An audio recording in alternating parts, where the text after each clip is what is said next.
Hello? Hello, hello, hello? Can you hear me? Is my mic on this time? Also, give me a sec, guys. I know that I'm a little late. Not even a minute. Let's fucking go. Boost yourself, Mr. DM. Fuck me, man. Which one?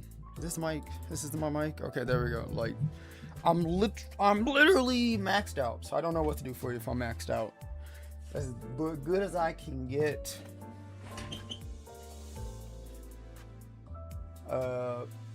Eat that shit, bro. I don't know. Okay, I tilted it. Is it better? I tilted it closer to my fucking mouth. Hey everybody, how's it going, everybody? Welcome in. Hey, how's it going? Yuzuki, Red Wolf, Maru, Mez, Awesomer, Frog, Saren, my boy, Shadow Shave, Starry. Hey everybody. Your boy had to hurry up and take himself a shower. I just woke up like an hour ago, a little bit before that. Had to take a shower because I'm trying not to be late to my real job today. Because your boy has not been that good. Never, welcome in, never. So I'm gonna try and leave on time today. It's gonna be maybe like a 3-hour stream, maybe not even that. Well, 12, so it's like maybe like a 3-hour stream. And then I'll like leave so I can get ready for work. Yada yada yada. Welcome in, everybody. Welcome in. Also, I will say, let people know who are in the server. This is an open invite. You can jump in if you want to, if you're not too busy. I will be trying to focus on making this subclass, though. I will say that. But anyone who's wanting to, they can jump in whenever you feel like it. If not, totally fine. I'm just vibing today.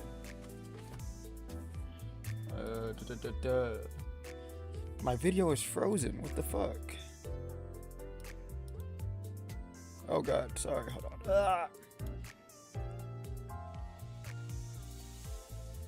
Alright. I tried to get like a video, like I did with the Dawn subclass. I tried to get a video to show you guys like at the top right, so you guys have something to look at. But apparently there is no like trailer, just a solo trailer of this ID online. So all I could find was like this Uptight story, but it's not really visually like anything, which honestly kind of sucks. I wish I had something a little bit more, but I literally could not find anything on YouTube that could give you guys something to look at. Let me just heat up something. All right, guys, gonna have some Yuzuki action. She's showing up in here today. She's gonna show up, so that's good. But before we start, I would like to quickly say, everybody, thank you. The turnaround for our Project Moon campaign has been more than successful. It's been better than I expected. When we first started it, I thought like, okay, it's gonna be whatever. It's not gonna be a big deal. You know, it's gonna be kind of like how we normally our normal uploads are. Yada yada yada. But no, the YouTube video did really good. The stream did really well. Even on Patreon, a lot of people are like joining the Patreon, checking out the class I made and everything like that. So, just all the support we've been getting so far, everything that we've gotten has been really good, has been really well. And I want to say thank you everybody who supported us, everyone who actually kind of did everything. Okay, all right, we just started. Never for 5 subs. Thank you, Never, for the 5 subs. I didn't even do anything yet. Glory to lucrative company.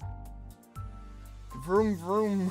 I recognize the name. They joined like a day ago, I think. What's so funny is that you did look at the company, but then got recommended a video from the fan made PM TTRPG.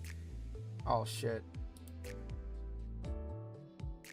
I think I may know which one you're talking about, Dreamy. There's a couple I know online that I think that I've seen.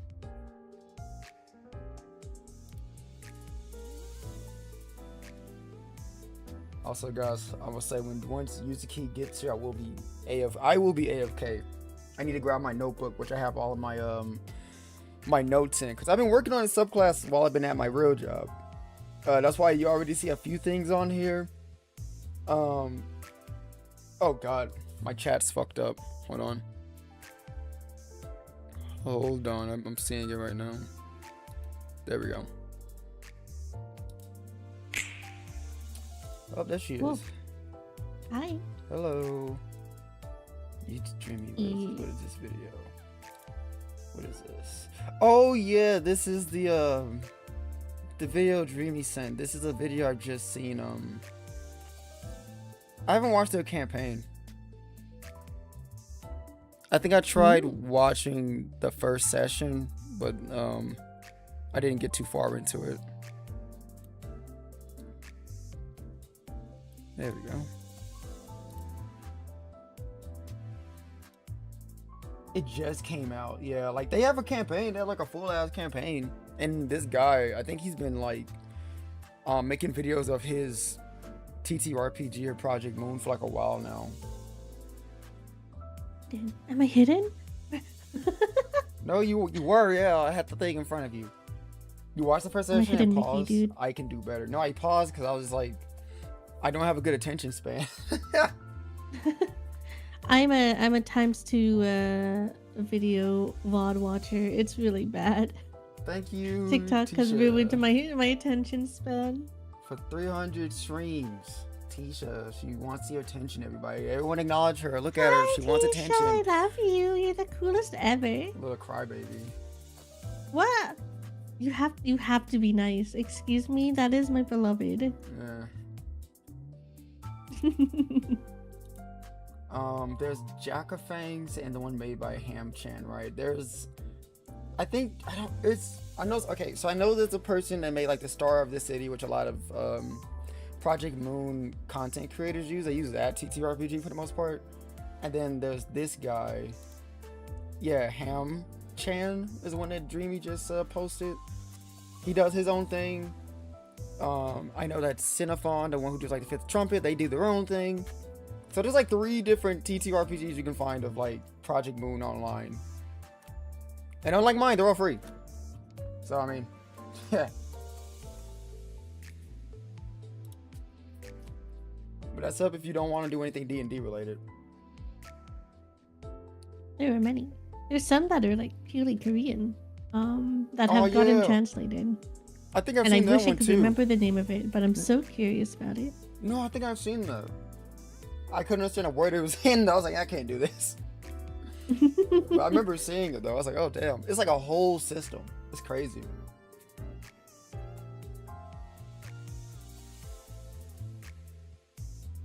He says, I do think it's cool that people are making their own games, but I think it's important to have accessible options without having to learn new systems, and most people play D&D, so it's cool to also have a D&D version. Yeah, I think that those who do the Fifth Trumpet, I don't think it's like a built from the ground up. I think they base it off of like... Is it 2D6? I think 2D6, I forgot which program it is, but they used something. They didn't make this from the ground up. And I don't know if like I don't know if anybody made this stuff from the ground up, to be honest. The Korean one is based off of Call of Cthulhu, if I remember right.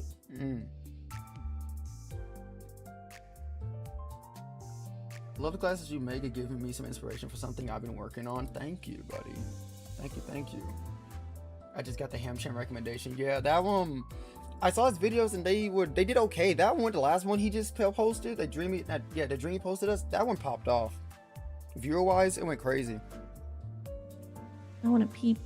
I'll take a peep later. I think it's at 20K right now. Whoa. Yeah, it went crazy. I mean, I think the other ones do fairly good too, to be honest. I'm looking at it right now. That's about watching VOD on ×2 speed. You do that too. What is the only way for you to get the timestamps? You're doing God's work. Honestly. You're so strong. I was surprised when I saw the timestamps. I was like, oh, he's at it again. He's back. Thank you, Mez.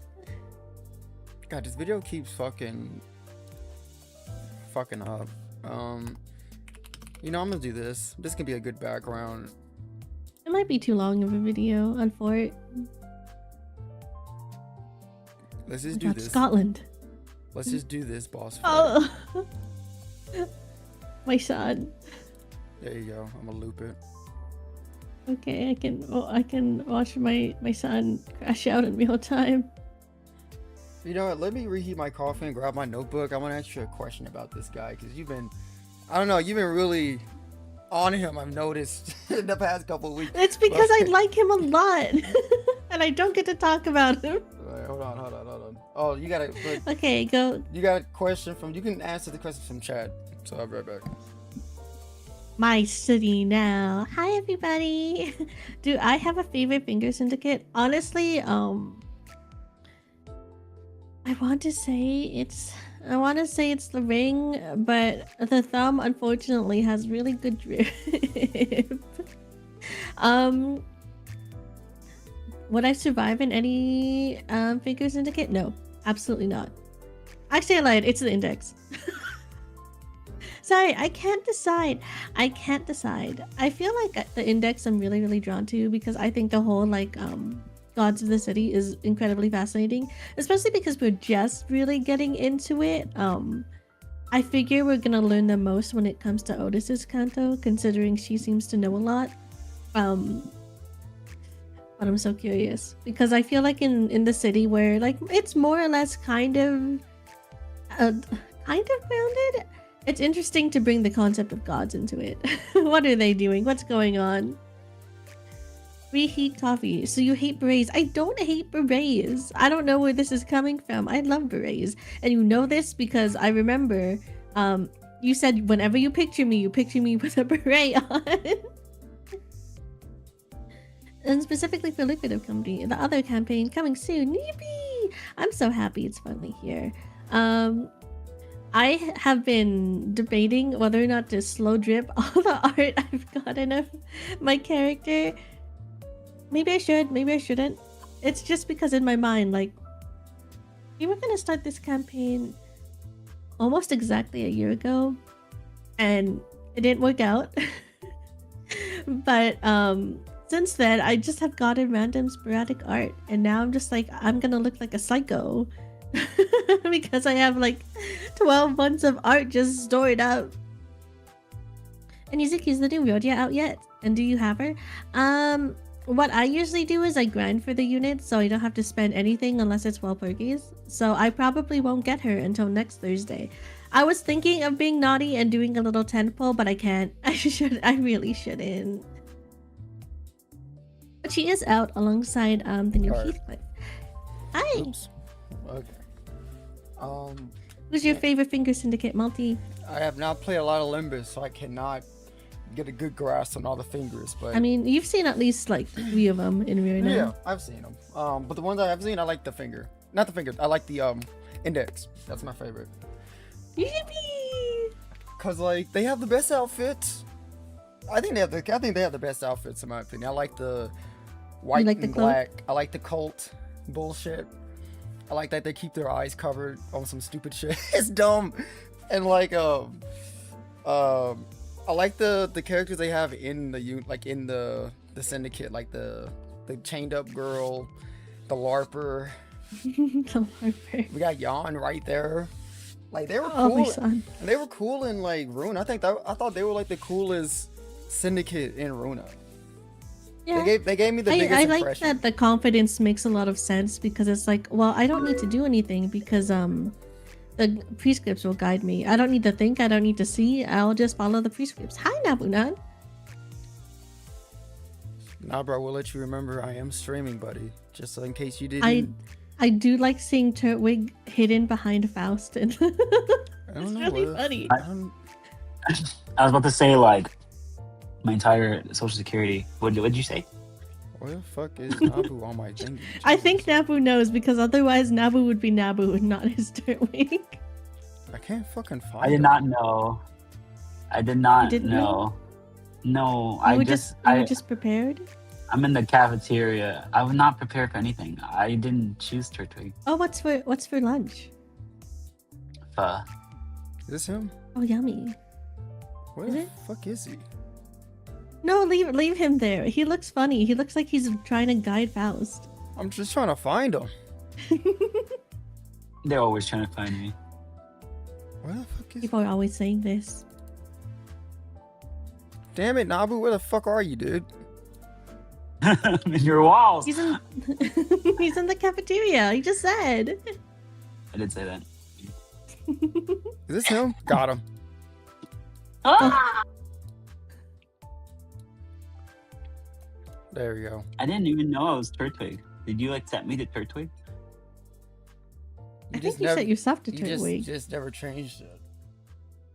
Damn, I've never been on a stream since. I feel like you have. I feel like you. I don't know. I guess you just weren't Turtwig. I guess. I don't know. Huh. Yeah. Oh, now she looks like a Pokemon trainer. Fuck. Keep hitting my damn mic. It's cute though. It's so Go cute. Faust, go. Go Faust. I can The imagine. best. I haven't been on one of these ever. Me too. Yes, you have. We have? Have I? I feel like you have before. You haven't been on like a class making stream. You've been on the takeovers, I think. I didn't even know you were streaming. Did it say it somewhere? Yeah. Malty, calm down. You're getting rage baited. Yeah, I don't know why. Let it go. Stop. Just calm down. It's fucking dickhead. How's your day going now, Bunan? I am so busy. I'm sure you are too. I'm sure you guys are all busy. Actually, I forgot. I kind of have the day off because I had an MRI this morning. Anger. Fury. Anger. It's okay. All I had to do was lie down and then get really scared for like 30 or 3 minutes, and then it was fine. What the heck? Do both of you guys have the day off? No. Oh. I wish. Well, you can be like Yuzu. You get an MRI. Get an MRI and then just say, I don't want to work for the rest of the day, actually. I don't think I want that. I'm good. You can only speak get from a so many gameplay days off. standpoint. You favor the Pinky. The Pinky is very cool. I see. It's hard because I know Malty's not fully caught up, but my beautiful wife is in there, and followed by my beautiful wife, followed by my other beautiful wife. Well, the Pinky, were they weren't in Runa, were they? I don't believe so. Because I think Runa had the thumb and the index, right? I had the thumb and the index. Yeah, that's it. The ring was in Leviathan. Oh right. I did read that. I think they reference the Pinky at best, but I don't like them. Ooh. I don't like the Pinky? thumb. The thumb? No. Wait, which ones are the artsy motherfuckers? That's the ring. I don't like the ring.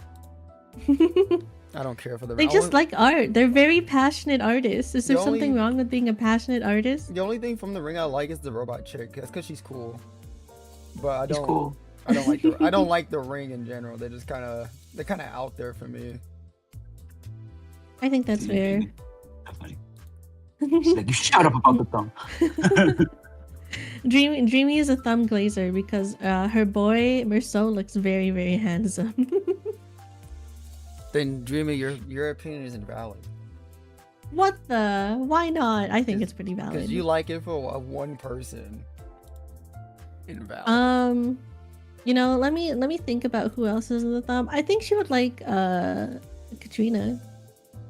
But that's because anyone with a functioning working brain understands that woman is beautiful. Functionally working brain. Sorry, is that what you said? Yeah. I don't have one of those, and I Sorry, wonder what it's like all the time. Sorry guys, I'm moving the page. I realize Oh. you guys they can't read it. Reality it's shifting. It's scary. Now I'm Oh scared. god. I know my safe space is rearranged. Oh my god, why is it like this? Hold on. I don't know why it was like this. I ask myself Hold on. every day. Sorry guys. Give me a second. Oh, We're about to reality's scream. tearing. There we go. You know, I don't think Dreamy has met them yet, but I think there's quite a few characters in Limbus from the thumb that you'll still like. Has she met the guy what syndicate is the guy from that Theo crashed out on? The middle. The middle? Okay. I got you. The middle and their music that I can't turn off. Hi, Asterix. Hello, Asterix. Congrats on 50 streams. Is it 50? 75? Oh, sorry. I read the 5 and I saw 50. Let me see. We are. Ricardo is exactly where Theo left off in Limbus because he was mad about the fight. Well, Dreamy, that means you did better than Theo. How's it feel? You know, let me ask you this real fast.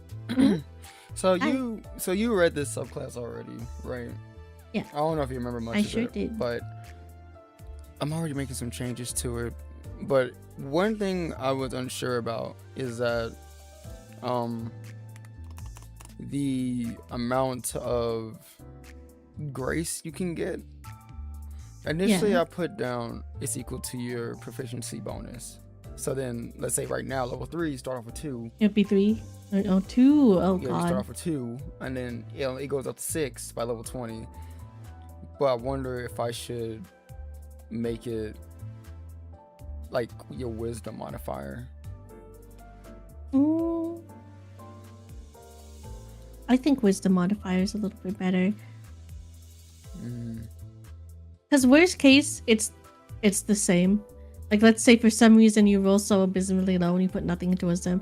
And then best case, you're going to have like a +4 on top of that. Okay. Yeah, because like the proficiency bonus is good. It's good for that because it grows with you. You know, as time goes on, it's like, oh, I can do more. It grew with me. It's pretty thoughtless because, you know, you level up and it's like, oh, okay, I finally reached this level. But I think it's because with this mechanic that I'm doing is that you can lose grace.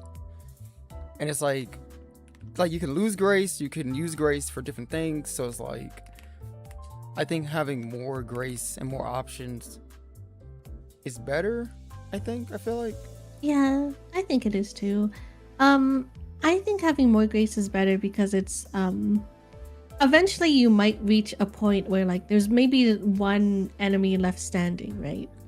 And it's like you're not gonna kill it on this turn because it's like the boss. So then you would just stand there taking stacks, from what I understand.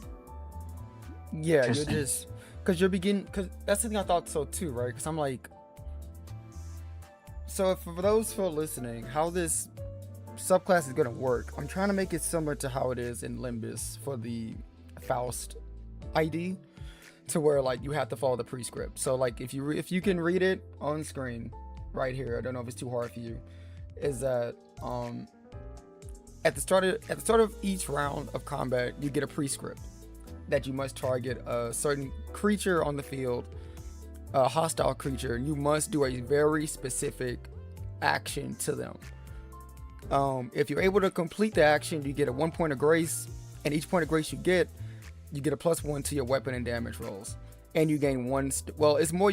I'm gonna add more. I forgot. I wrote more stuff yesterday, so I need to write it down. But you gain bonuses when you gain grace. But let's say you can't complete the grace, then you lose it, and you don't. Did I put down you lose it? That's the thing.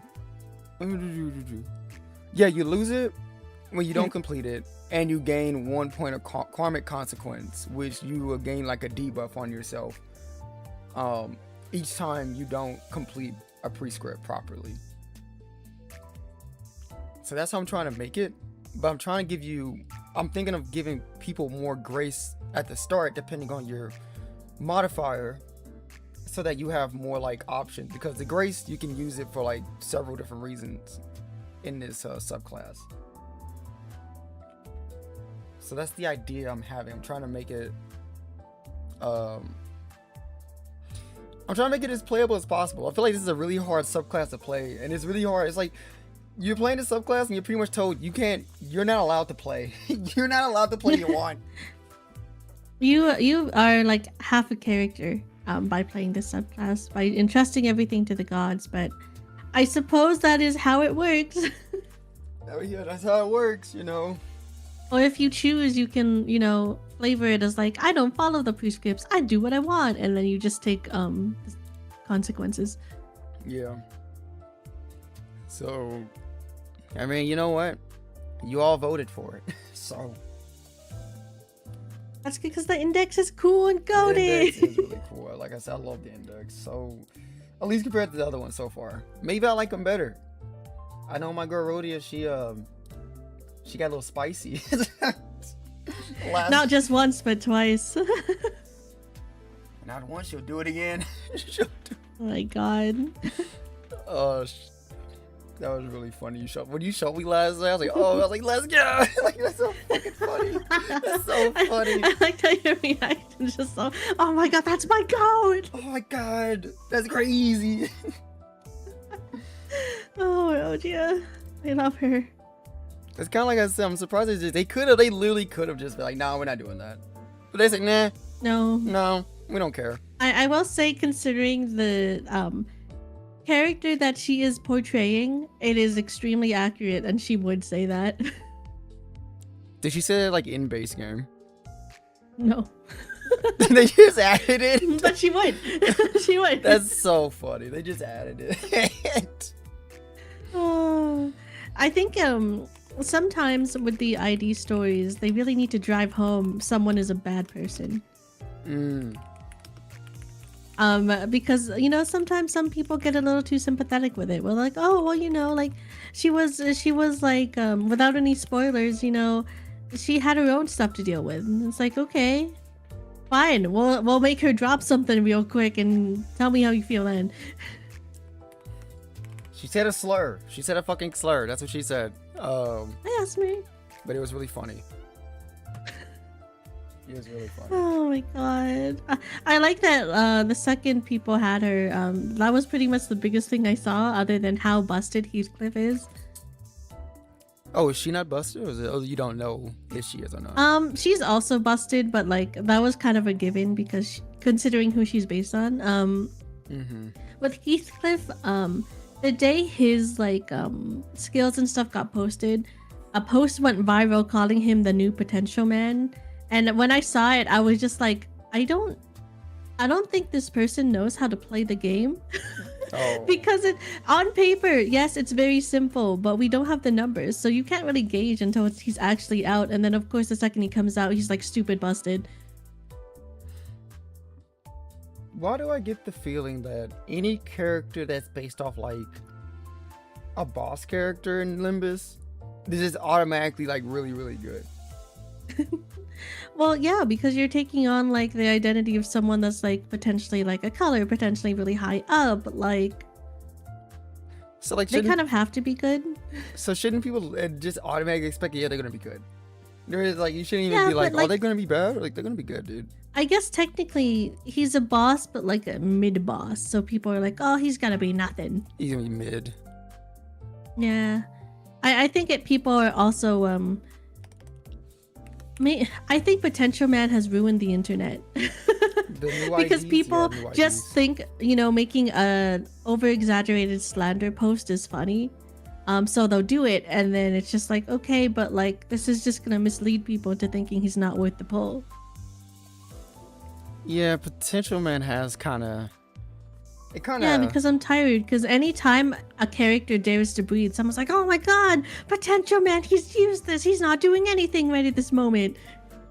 If I was the creator of JJK, I would sue the fuck out of that guy who made the Potential Man meme. I'll sue the slander. shit. Dude, that one guy ruined a character. I don't know how it's possible, but he making one meme ruined Megami forever. He's fucked. Like, yeah, he's never getting out of this fucking hole, dude. It's crazy. Like, I'm not sure because I have not read the new JJK stuff. I'm kind of just waiting until it's finished. I'm not sure if he does anything No. to be like, oh, this is how Megumi's doing now. But Nope. if it were me, I wouldn't, because there's no possible way that it wouldn't be taken in bad faith. No, I can just let you know right now. Megami, he doesn't even show up. That's for the best. Like, I think people would spin it in like the worst way they could. Like I'll only tell you this: the only thing about him that shows up in the sequel is that he like the entire time you're wondering like, 'cause, you know, you see Yuji, you see like Nobara, no, if I can't say her last name, whatever, but her name, whatever, Nobara, yeah. You see her, and you're like, oh, where's Megami? Where's Megami? Like, oh, I wonder if he's gonna show up at the end. Is he gonna do some cool shit, whatever? But then you see like his like you see Maki and Yuta's grandchild have Maharaga, so you're like, oh wait, if she has Maharaga, like what the fuck? Where like he at? Yeah, where he at? And then you don't see until the very end that Yuji and them pretty much Nobara's like, oh man, only if Megami was here, and it's like, oh, he's dead. Like, okay, so he's just dead. Like, okay, fuck it. Like I said, I think there's nothing like, I think probably he could have written in Megami doing like the coolest thing, coming in the most clutch, and people would still be like, oh well, this is just like propaganda. He's not actually this cool. They're trying to make us like him. We hate him more now. If he came in and did nothing, it's like, oh, we were proven right. He does nothing. There's like nothing you could possibly do to recover his character now, and which is really sad because he's not bad. He's not that bad. He's a teen. God forbid a teen be depressed. Like, he's not even that bad. It's just that he got kicked out halfway through the story. Like, Yeah. not say half, like near like the end part of the story. He just wasn't a character anymore. He wasn't around. Yeah. So like he couldn't do anything. Because it was like a trio situation, and then it became a duo situation, and then really it just became about Yuji. Yeah, it just came out Yuji at the end. It's like kicked him out, and Nobara got kicked out. Like, what? Or the second arc, she got fucked over. Or third arc, where the fuck, if you want to say. But... And then I'm allowed to say this as a certified Yuta girly. He got more attention because Gege did not want to let go of that guy. No. He was like, I made someone way too cool. I need to just keep putting him in. I know I was trying to make Megumi like the, you know, secondary protagonist. No, it's Yuta. This dude wrote him, and he's like, you know, I wrote him for like JJK0. But man, I liked him. I like him so much, man. Like, I love this guy. I can't let go. That's Shit. my guy. I'm gonna give him unlimited blade works. Because I also love what's it called? Fate. I love Emiya. He's cool, so I'm gonna give him Emiya's bullshit power. Because why not? He's like an Emiya light. Why they kill off all the hot characters? Because Unfortunately, Dreamy, they are good at drawing hot characters, so anyone dying is potentially already a hot character. You're already on a chopping block if you're hot. That's scary. It's the same with like if any of the fake girls die. We're all hot, so But you haven't. scary. We're not safe. I feel like all the hottest characters got killed. Yeah. What, the last hot character that killed off was what? Gojo? That's when you take up the mantle like Asterix has, and you are just thoroughly convinced that he will come back. This Gojo's second coming. Let him go, man. I stopped caring. Even when people kept saying like weekly, like he's coming back. After that bitch of a motherfucker, Gege pulled that troll move where he had Yuta go in his body, and I'm like, yeah, it's over. Like, just fuck it. Who cares? He really just said fuck everybody. Oh, man. That was the biggest middle finger to your own community I've ever seen in my life. Contempt for the audience. Because he had this scene that, because Gojo was trending every single week. Like, every new chapter came out every week.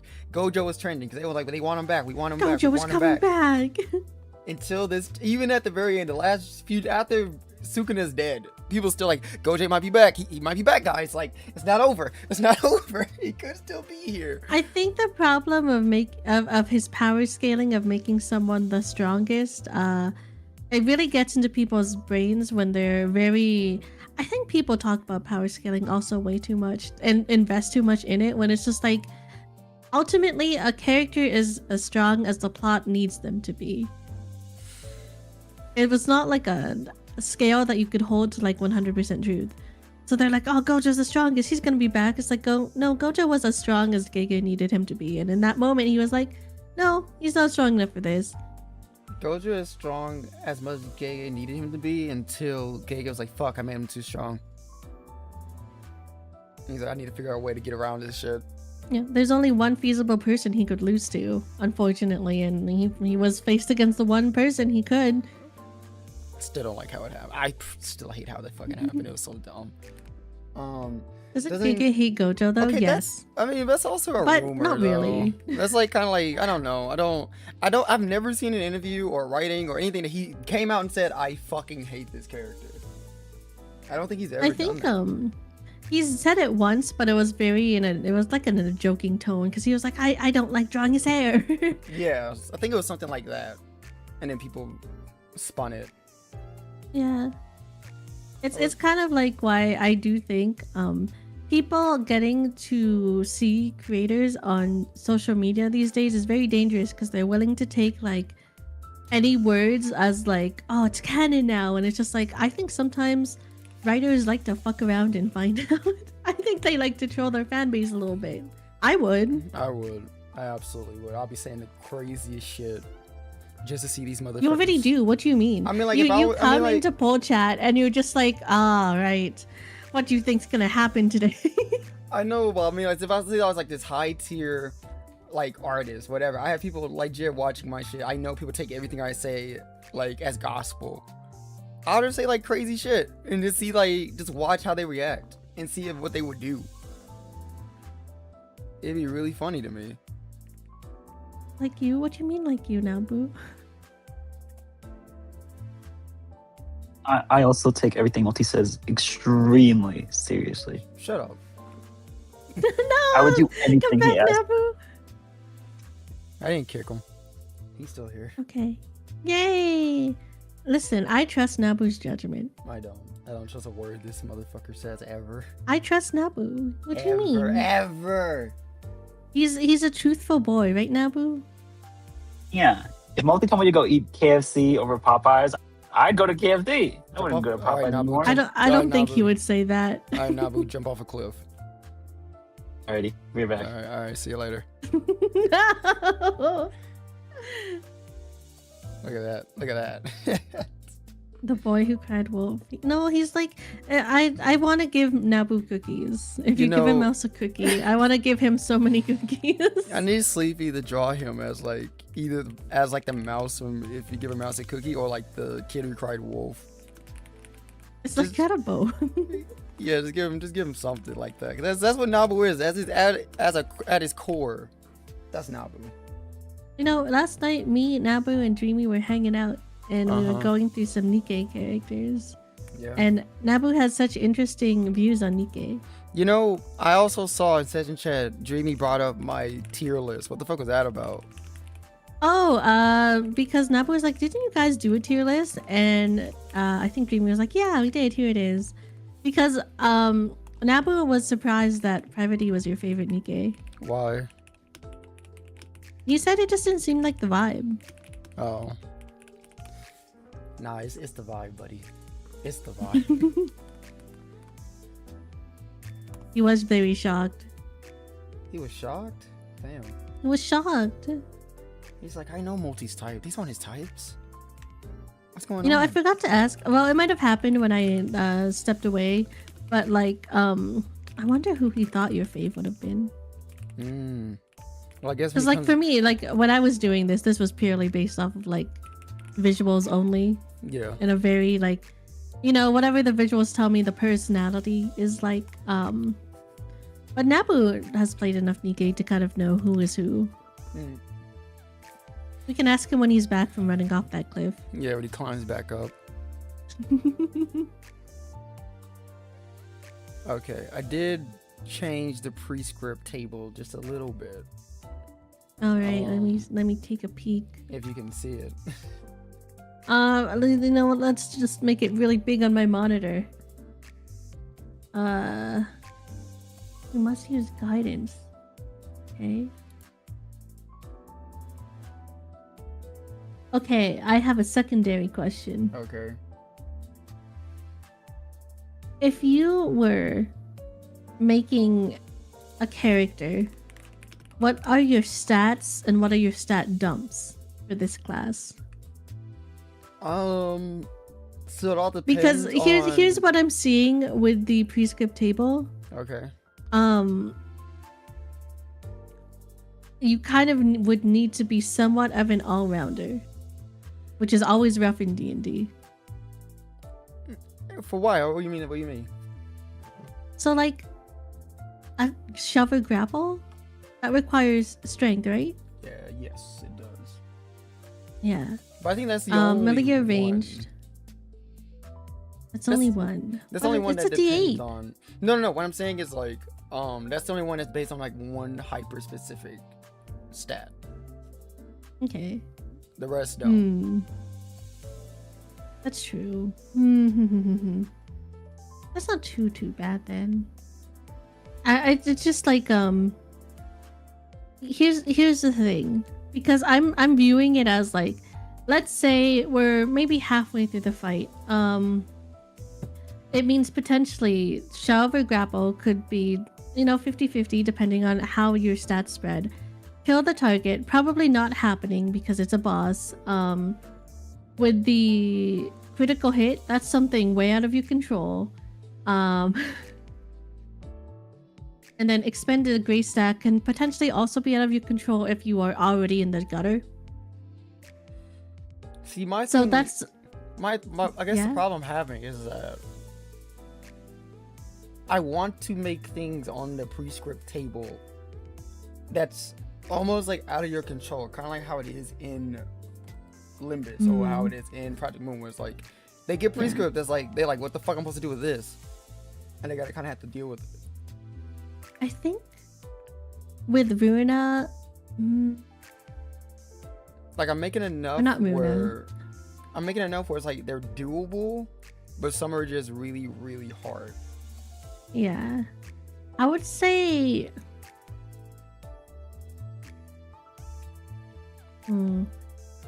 I would change the crit one, if only because it's so ridiculously difficult. That because it's like what, a 1 out of 20 chance. That's a 5% chance of being successful, which is a little too low, I think. In fairness, I know it is really hard. I will admit that it is really, really hard. But with this subclass, you get poise. Every time you successfully complete a prescript, you get poise. And poise in this game, if people who don't know, it lowers your chances of getting a crit. Like, get better chance of getting a crit. So, for instance, like you get 1 poise. You're like, I want to swing. I want to use 1 poise. That means your critical becomes a 19 to a 20. So then that's a 10% chance. How much poise can you have at a time? What's the max stack? Is there a max stack? I looked at it yesterday, and apparently there is no max stat. I was thinking if you did it differently in the homebrew, but there is no cap in Limbus, or no. No, I'm looking. It can go to 9999999. Yeah, there is no limit. How I wrote it. The limit doesn't exist. Okay, well, that is a little bit better then. But it takes quite a lot of poise for it to be at least like 25%, which I think 25% is fairer. Bored Choco said on YouTube, there's kind of the element of being something inconvenient, but also has to be something the player can do. Yeah, because like all of these actions, the player can do every single one of these actions that I put down here, except for you taking damage. You can't really do that. You just gotta hope they hit you or some shit. You're looking at your DM and gripping your hands like, hey, come on. Because like I know how I would play it off as, like, let's say like you got their prescript, and now I'm like, okay, I'm gonna roll. I would roll to see who the person. Let's say there's multiple people and it's not just you. Then I would roll to see if that target would hit you or they hit somebody else. So it's more fair, you know. Yeah. At least that's me, but I know every DM is different. They probably look at it like, whatever. Is there a penalty for not following the prescript? There is a penalty. I have not wrote it down yet, but I do have the penalties written in my notebook right here. I'm just trying to figure out the prescript table first. Now, one consequence on here is really mean, but you have to get up to 9. You got to get 9 karmic consequences for that to happen. So you got to fuck up 9 times for that to happen. You know, I was thinking this. It could be like synaptic static for the consequences. That's pretty rough. Oh, and no. Hi, Lorian. Hi, Rexes. Hey, everybody. So I'll show it in a second. I'm trying to figure out this prescript one because, like, I'm trying to make it where it's not completely unfair, but also just difficult. You know what I mean? Mm-hmm. I'll mull it over if there's anything I can think of that's like, you know, obviously a little bit unfair, but still doable. Because, like, the kill the target and knock them unconscious, I only added that because that is a legit thing in Limbus. Yeah, where, it is. You have to kill them.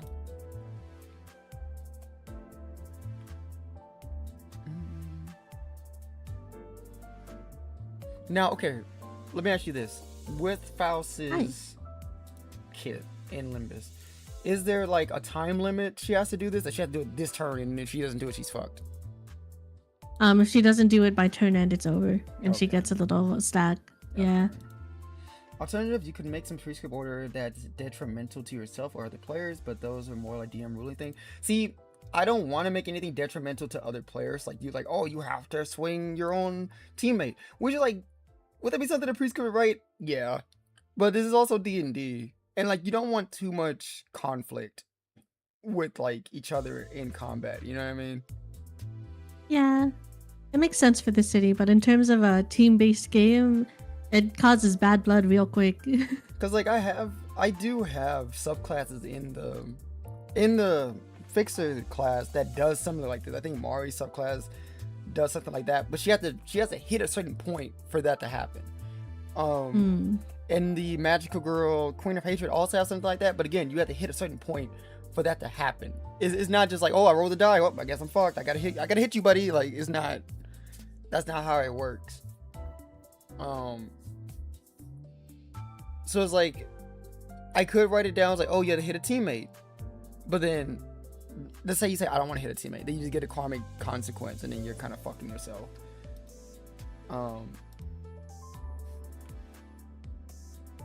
I think the only one, the kill target, knock them unconscious is rough. That's really rough. It is rough. Well, like, Faust kind of works the same. If it's like, you know, against a boss, she does not perform very well because she's not gonna kill them when she needs to. It's good for quick fights. Yeah, like the last fight you guys did with all the thugs. Yeah, all the chumps. That probably would have been fine. It's like, okay, I just need to make sure I do like one big hit, or make sure, hope you get the lowest one, or just make sure you try to do as much damage as you can to one, and you just kill him. I become the kill stealer. Yeah, I think it'd be good for a plot moment and some party conflict, but yeah, it shouldn't be built as something you gotta do. Yeah, exactly. If I had to take any one of these out, probably like you must take damage, because that's something you literally can't control. Yeah.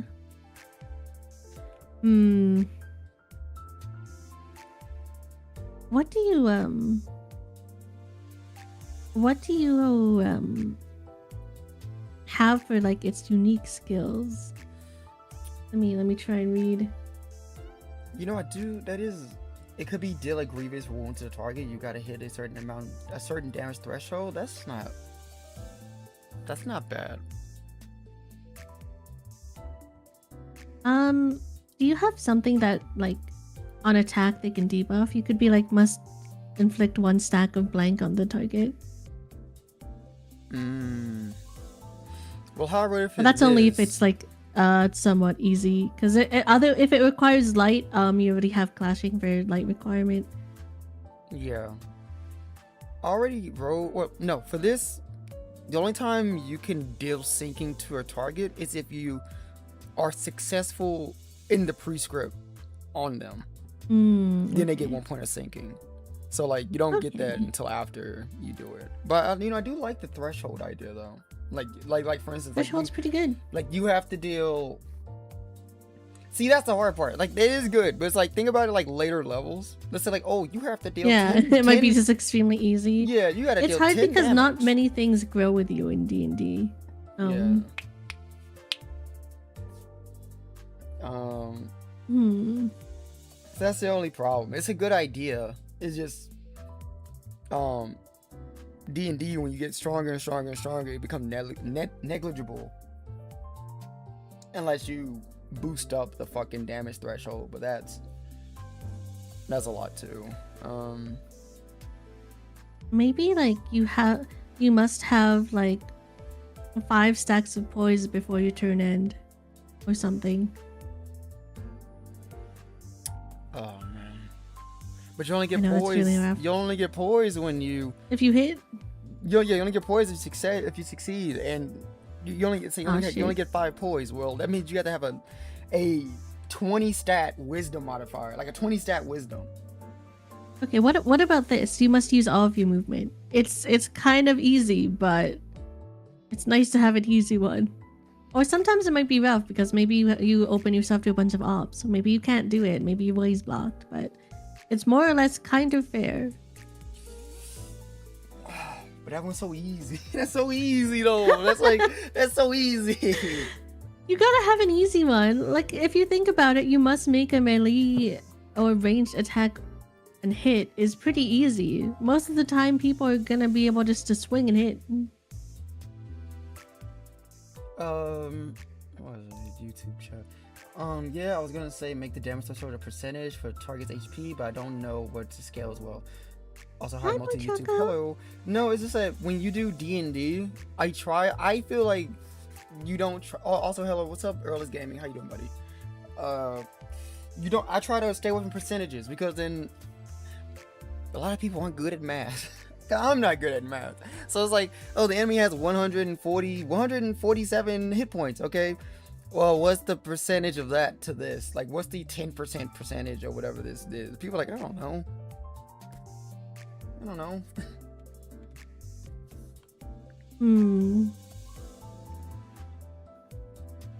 Try to make it as simple math as possible for people.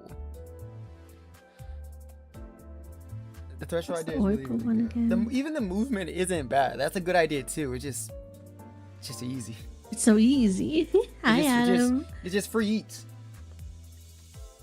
Sometimes you gotta get free eats. Sometimes someone will get a prescript that's like walk down the street. So do not turn your head back. That's a pretty easy prescript. You know what? Let's do the movement one for now. Yeah, you can always there's time for you to cook on this. If maybe like down the line you'll get a revelation, but it is far easier. Let me see. You must. Let me do this wording real fast.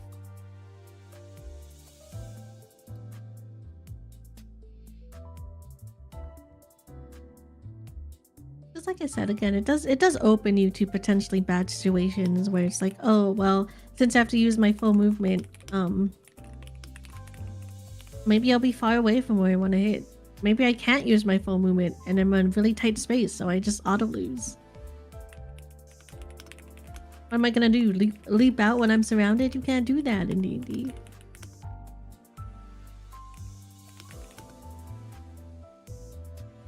Unless you are really cruel and you word it so they have to do it at the start of their turn. Well, like you had to do it at the start of your turn, or you? Yeah, use all your movement at the beginning of your turn. Because that potentially also puts them away from like the boss. It puts them away from friends. Alright, let me see. Incentivize you to either enter the fray. Sorry, chat's moving. Holy shit. Maybe it's one like you evade an attack before your next turn. Incentivize you to enter the fray, but also gotta try and not get hit. See, I was thinking about. Okay, it's like. So this is what I put. You must take the dash action. So you're already burning an action at the start of your turn and end your turn within 5 feet of the target. Just doing laps around the boss. I guess, yeah.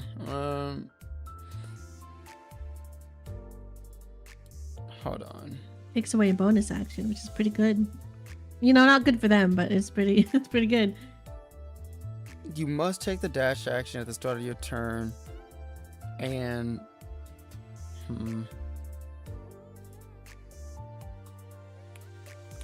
and be. Hello, my beloved. Hi. 30 feet away from the target. What about that? Did that sound good? Yeah, that does sound good. I feel like that is easier to enforce, and it's not gonna just make people run around in laps. 'Cause that I think having them have to come back will just result in them running a circle. Let's make the person get hit. Cause like that's the thing, right? I said you must take the dash action at the start of your turn and be 30 feet away. So that means like you take the dash action as your turn, but you still have movement. But it's like you can't just like, oh, I move back and I move forward again. It's like, nope, you move back. You can't move any forward. You gotta stay. You gotta make sure stay you where you are. Hold on, let me put down and at least be 30. Now let's put and be 30 feet away from the target.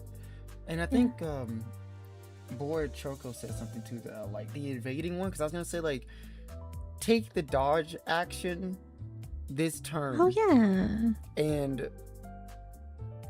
take no and oh god, and pretty much like I wanted to put down take the dodge action and not be hit. Do not get hit. Yeah, pretty much do not be hit by the target. That's pretty good. But then that's also a light requirement, no? No, you can just dodge. You can dodge as just an action. Oh, you can just dodge? Okay, that you know what? That's pretty good.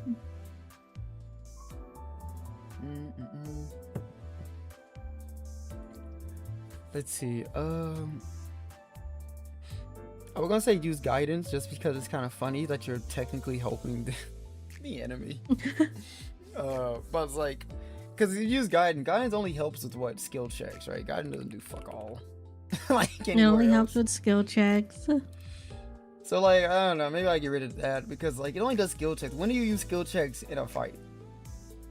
I mean, the boss certainly won't. Yeah, the boss practically never does skill checks. How often are you looking at your boss's skills? It's probably never, not often. Never, ever. Mm-hmm.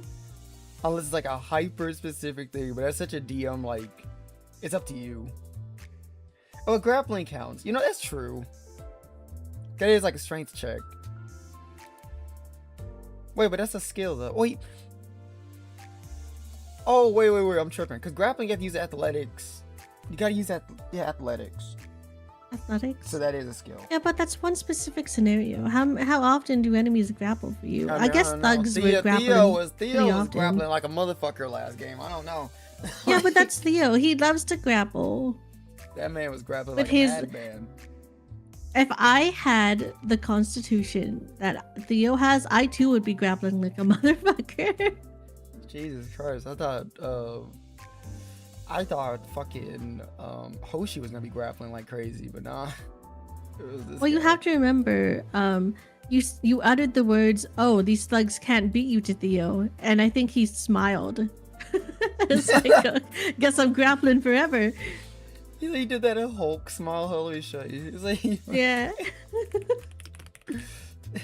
like Theo just pull one of these. Just like, oh yeah, really? That's how I imagine Russell.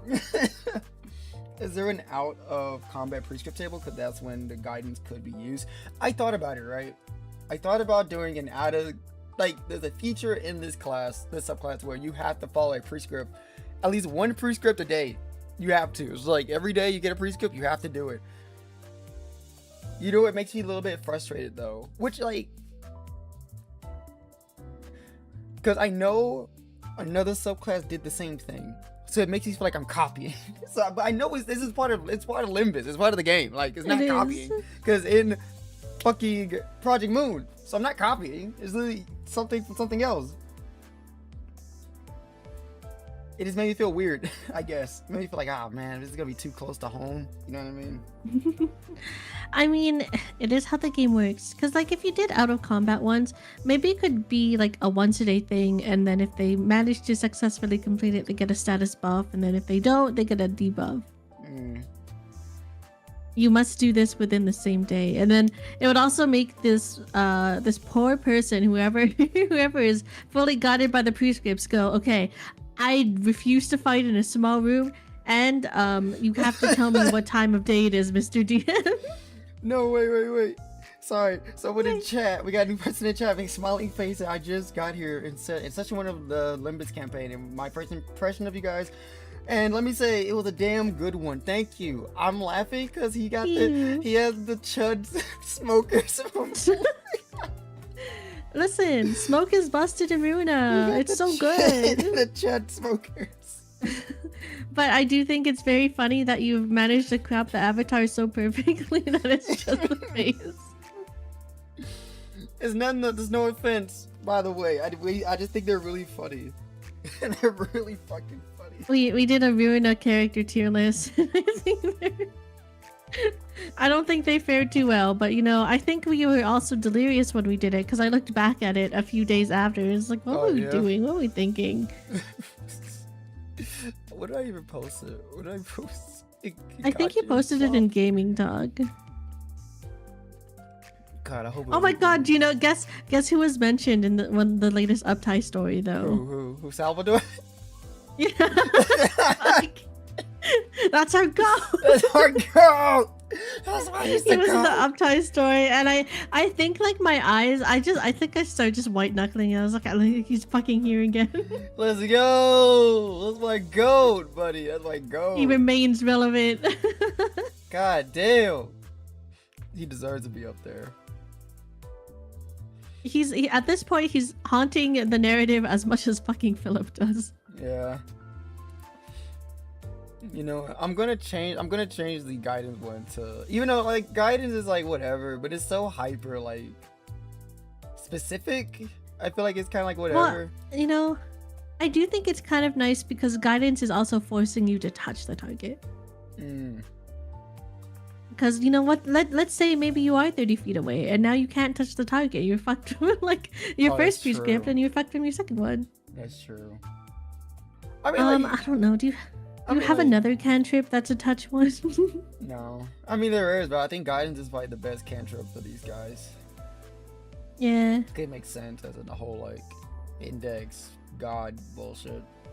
But it means they're required to get the ego manifestation. What? Well, unless the class gives them guide or the subclass gives them guidance, like they won't have it otherwise. No. No, the subclass gives you guidance. Oh, okay. Yeah. Yay, that's good. You could also set it aside on how the DM feels. You must go to the local bakery and flirt with the baker, eat a croissant, and do all this in 20 minutes. But then that's like, here's the thing, right? When you make, at least this is for me, right? This I just noticed is that you have to be so hyper specific when making a subclass, like, because people will be like, well, how did this work? How did this work? How did this work? And I'm like, oh, is it your DM interpretation? They're like, okay, but what's the rule? You know what I mean? It's kind of like, yeah. So you have to be super hyper specific, or people are just gonna be like, well, what's the rule? What's the rule? So you kind of have to like, so I don't think I can be like, okay, make a prescript. The DM has to decide what a prescript is.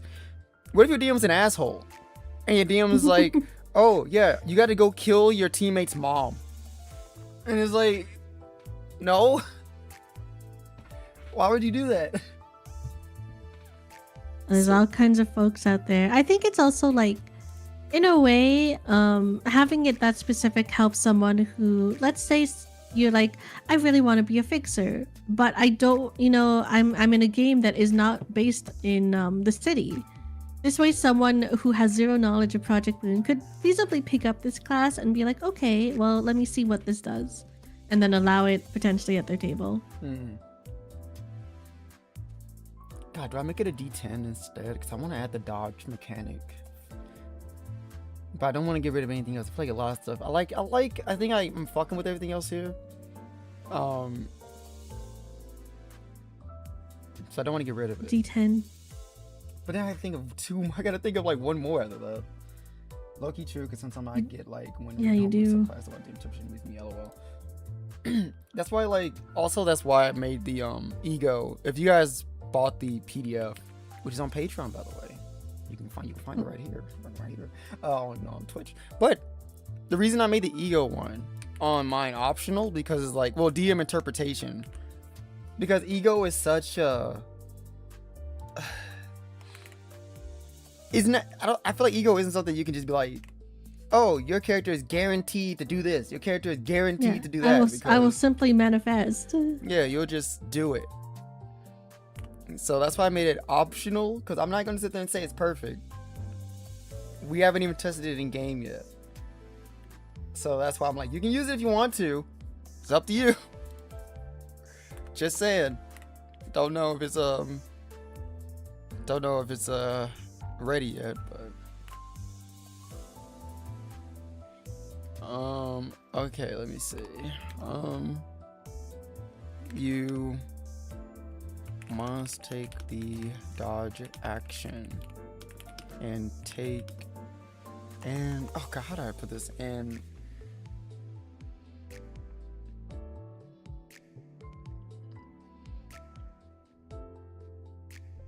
Gotta dodge. And take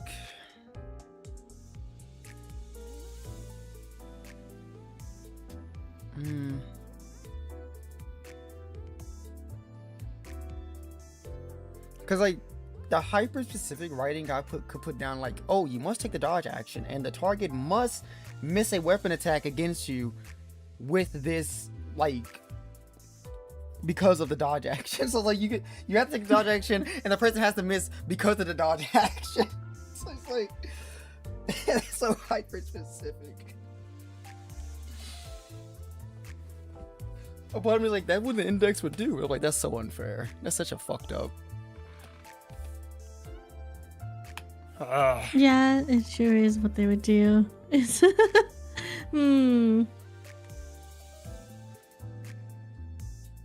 But the thing is, what if no attacks are aimed at you this round? You know what I mean?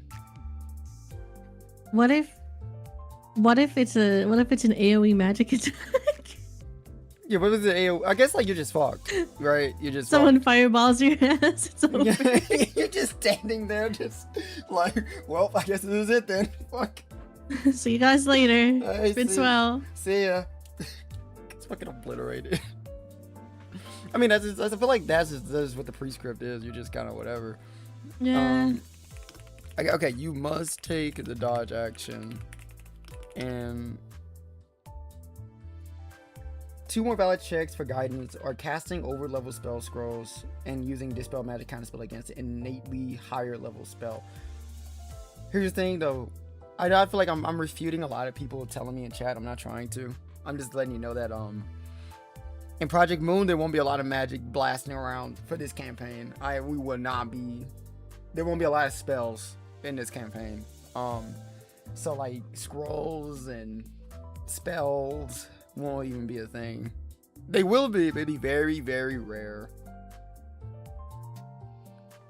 So that what you're saying is justified. Like, it's justified. Like, let's say someone uses this in like let's say a DM, God bless his soul, accepts this class for like a fantasy D&D game, right? Then okay, then what you're saying is 100% like valid. And I guess it's just my game. If anyone else could make a Project Moon game, they could fucking put magic in it and shit. They can do whatever the fuck they want.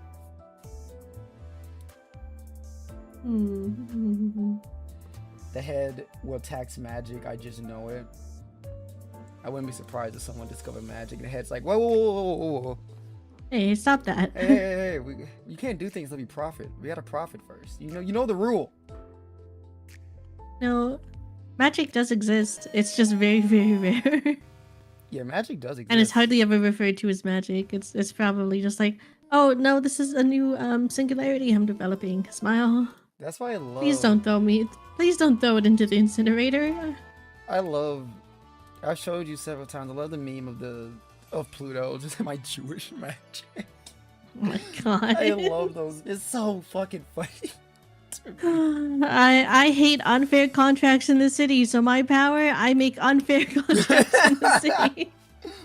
Russell What an Wilson asshole. magic. I make it the fuck up. That's what it is. Yeah, the bounds of my contract, whatever I want it to be. Yeah, I'll make it unfair as possible. And just say fuck you.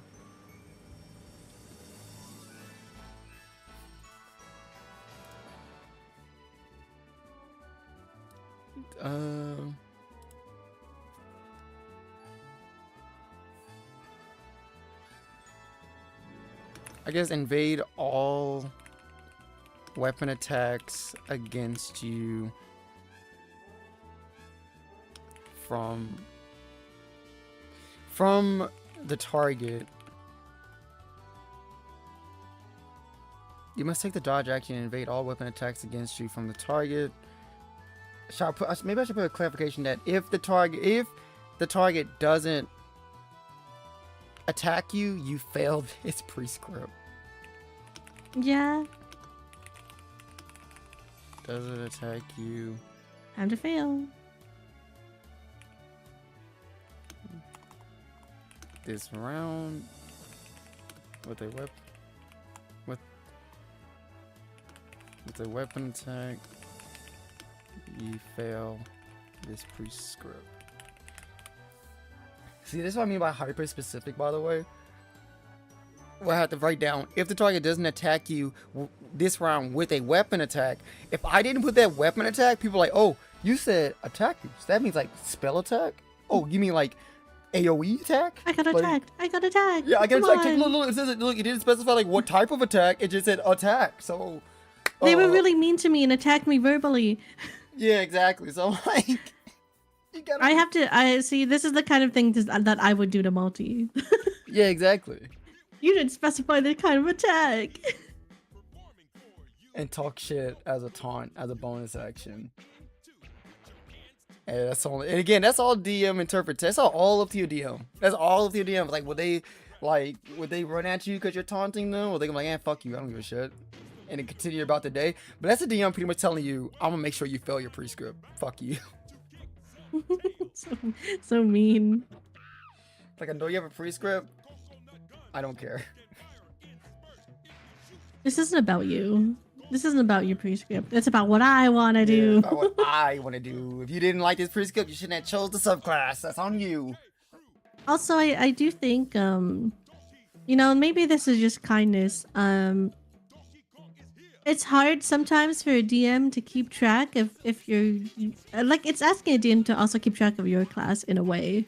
Yeah.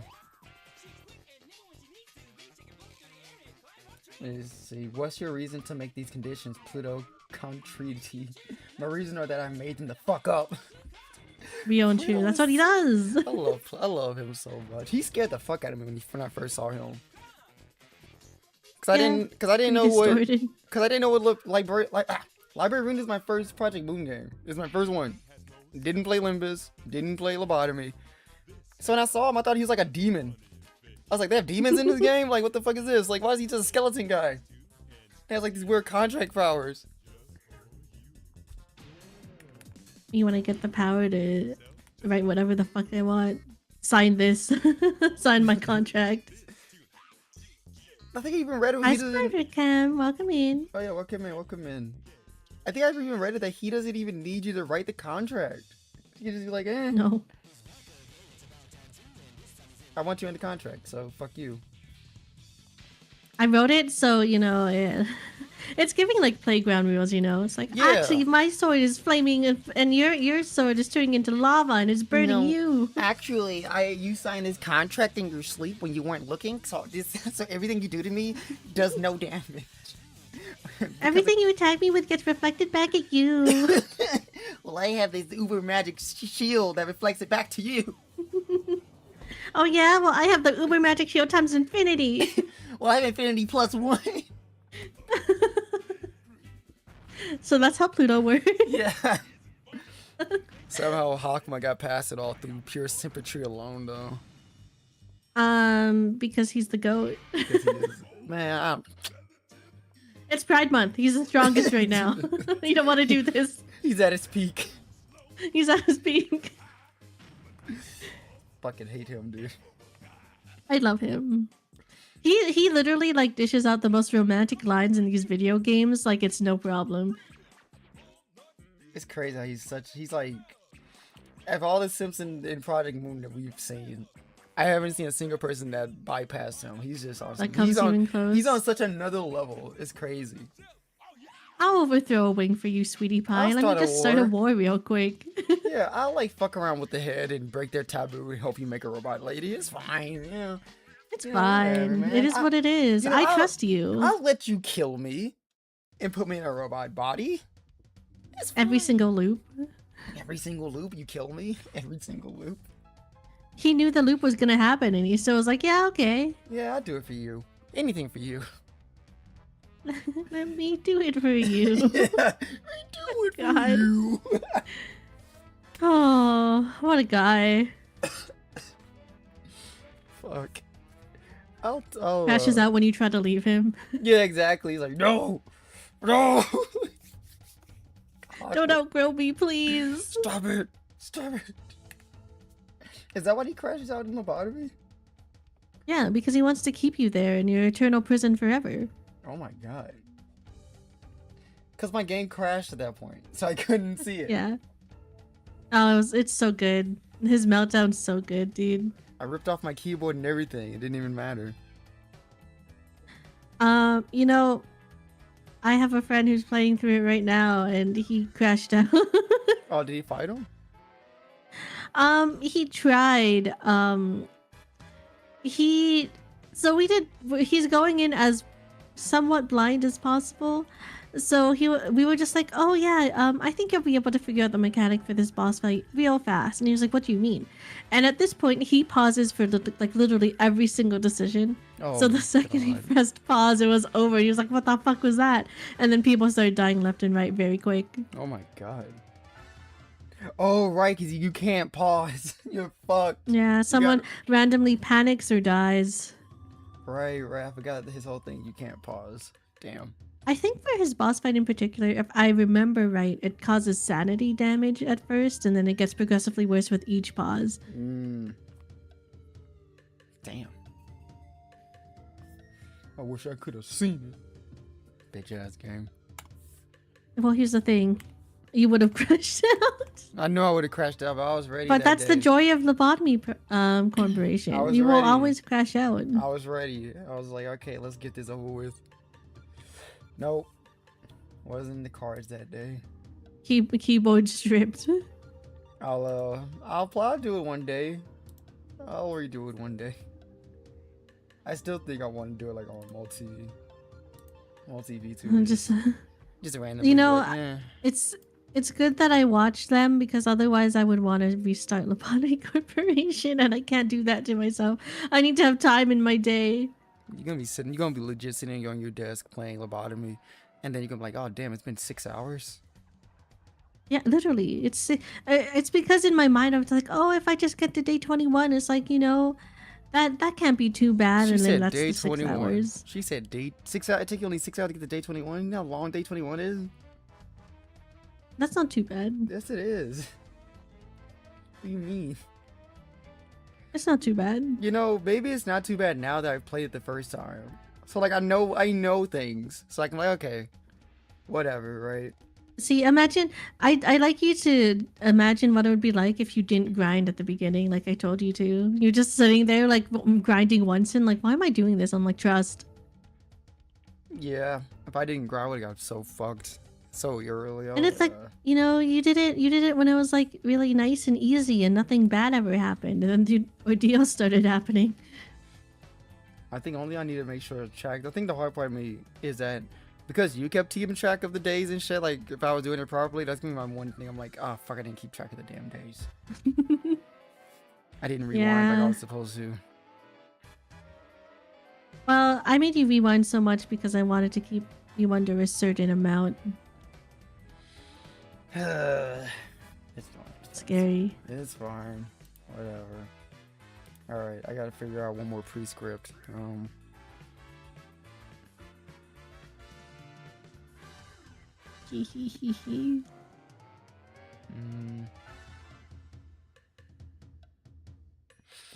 Okay, well, you want more prescript.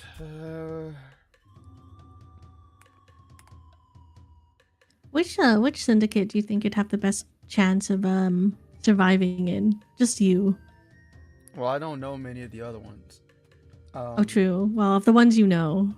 See, I wouldn't do that. Well, the index is just like I have to follow an index. That's just crazy. I would hate that. It could be anything. I would It could be absolutely I have to drink despise coffee in like a Starbucks. Motherfucker, It could be I like, have to kill my neighbor. it could be like, oh, you got to rip out your liver with a knife, a blunted knife. Is like Yeah, and then eat it. it's like, oh, you have to kick your dog down the steps. It's like, Hey, the like, god said so. I was like, oh, you have to fucking, I don't know, push a kid in front of a car. It's like the most gruesome, most random shit. I don't know if I could do it. I think Yeah. I think I could do it if it made me do stuff to other people. I couldn't do it if it made me do something to myself, like something crazy. Like, Yourself or like. I think of course it's gonna be easier if it has to be a stranger. I mean, like, if it told me to push a kid, I'm like, fuck them. But it was like, it had told me, oh, you have to do some like crazy shit to yourself. I'm like, ah, shit. Hi, Iris. Hey, Iris, how you doing? I can see Multi in the middle potentially. Which one's the middle? Is that Ricardo. Ricardo? I don't know his deal. You get the Book of Vengeance. Well, you have not met them yet, but I think you will. I think you would like them because they, they're kind of loosey goosey with it. In terms of what you gotta do, just respect the people above you, and then carry out vengeances. So the people, which is basically like if someone gets, if you cross the middle, you hunt down whoever crossed you, and you're just like, hey, fuck you, and you kill them. I think the only thing I knew was the thumb, the index, and the pink Ring. The ring. The ring. I couldn't. Yeah. I couldn't. They're on some farty shit, and like, I'm like, nah, I'm good. Fucked up art. Yeah, it's a really fucked up human torture, human centipede type shit.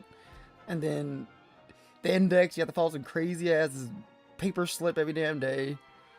I think the thumb, because at least what I've seen in Runa is that you just gotta follow directions.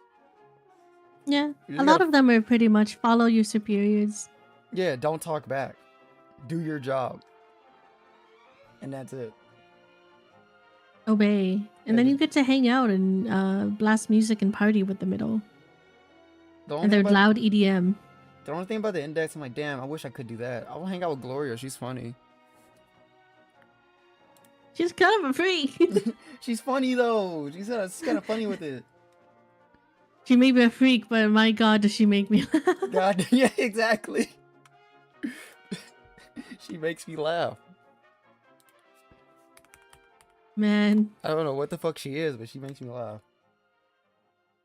Well, she just got prosthetics. You know how it is. Oh, she's a person under all that. I mean, obviously, she can be a robot. But... Don't you ever just get up and think to yourself, you know what? I don't want this head anymore. I want to be a head that's just one eye. One eye and several spider arms, bug arms. Yeah. I want to be like Doc Ock. But cooler. But cooler. Your life belongs to Yakuza once you join is what you know from the middle. Oh, yeah, basically. If you try to leave, they kill you, so... Damn. Be prepared to be loyal forever. Can I buy myself out? Yeah. Does it take a lot of money, I'm assuming?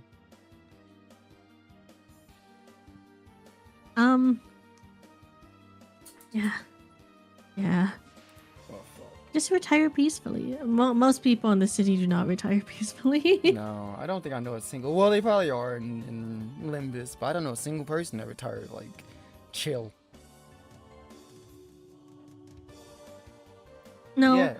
There's lots of people who are like, oh, I can't wait till I retire. I'm like 3 days away from retirement, and then they go to the library. Yeah. Like, I'm really like a goat. I'm really trying to think. Like, yeah, Salvador, he's probably like the closest to... He was probably the closest to retirement and living somewhat of a peaceful life. I mean, he had a wife. He had a good job. He was chilling. He was legit chilling. He was like, all right, Yeah. I'm gonna train Philip, bitch ass. Just like pretty much take my spot, then I can vibe. And then he went to the library. And he went to the library. And I couldn't have done it without my local library. Having fun isn't hard if you got a library card or invitation, what have you. Having fun isn't hard when you got a library invitation. I need to like. I want someone to invitation. I want someone to like dub that over with the Arthur song. But it's with like God. everyone is dancing. It's like all the Sephiroth and Roland.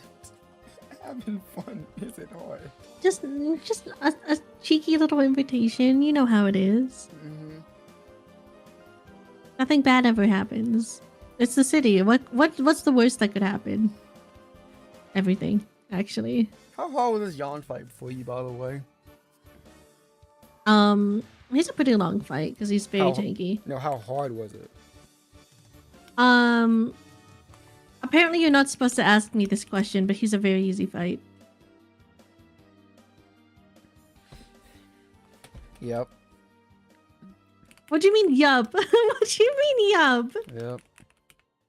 Okay, here's the thing. Compared to fights along the same tier, he's not doing the massive debuffs that some others can pull on you, and he doesn't do a ton of damage. It's more of less. It's like an endurance kind of fight, which is very, very easy if you've just built yourself that it's just like, well, I can win pretty much like 80% of the clashes even if I'm fucked over. Again, I did not play Runa like I was supposed to. I was really shitty because I didn't read. But like, I don't know why. He was just really fucking hard when I fought him. He was really, really fucking hard and annoying. And I can't remember why. I just remember I had trouble with him for a very, very long time. And I think I just spammed whatever I could until he died. Well, if I remember right, I'm pretty sure you just have to keep all his parts balanced, like the two hands and then just the main body. Fuck this guy. I think it's also because he does the distorted blade like every 3 or something turns, right? Which is just attacks your entire party for big damage if you do not do mechanic, or if I think when he's dying, and then that's when it really becomes like about endurance and surviving.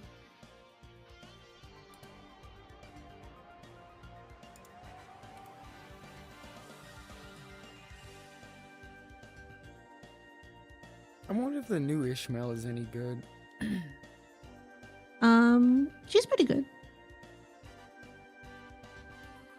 Unfortunately, Olympus, I feel like it's very rare for an ID to just not be good these days. I think the newest one that's not super great is the new Honglu. Yeah, I think that's the one I saw people like being like, oh, it's not that good, blah blah blah. It's okay, but for the most part, you know, new IDs you can synergize with now that we have so many IDs that it's like, okay, I can see where I would slot them in. I read their passives, I see who fits in. You either build status, you either build like kind of like the little like subclass thing where it's just like, oh, you're part of the middle, you can win the middle team. You can build into sin affinities. You can build into just like, oh wait, this is the team that slashes a lot. This is the piercing team. Which is really funny and also somewhat deadly for someone who starts with Limbus and then goes back to Runa, because then you realize the status effects in Runa are not equal. Yeah. Yeah. Well, because like some statuses really fucking suck in Runa. Yeah. Yeah. It's like a bleed team isn't. It's probably kind of viable once you get to like Rested Dog, but if you're trying to do a bleed team before that, it's pretty bad. I think like what carries most people in the early game is the fact that Jasad's gimmick is like being the blunt team. You're just doing bludgeoning damage all the time and boosting that damage. But I think damage-based attacks are not as great of teams in Limbus. It's entirely different team building because at least in Limbus, like you don't have you don't have like a deck to build. You have a deck that you're given and you base it around that. Yeah, around other things that you. Yeah. Around other things that you have. Oh, you just press the win rate button. I feel like do you ever see that one like chart that's like at the beginning? It's like just use the win rate button, and at the middle, it's like, oh no, I've learned how to use the entire battle system. I have to think of attack weight so I can like skew over like which attack is clashing which, and then at the end, it's like just use the win rate button. Just use the win rate button. Yeah, exactly. Like I fucking. Yeah. But I never trusted though. Like let's say like. It's way better than it is in Ruina, to be fair, but I never used it in Ruina. I never even fucking touched it. I think I used it in Ruina when like an enemy was staggered and it was about to win the next thing. I think, at least to me, I think win rate button is more or less reliable for just regular battles. If it's a focused battle where the system is closer to Ruina, then it's not as reliable. Like, isn't it like win rate's kind of like win rate pretty much tells you like this is your best option you can take, right? Is that how it works? Yeah, statistically, like these are the clashes that will win.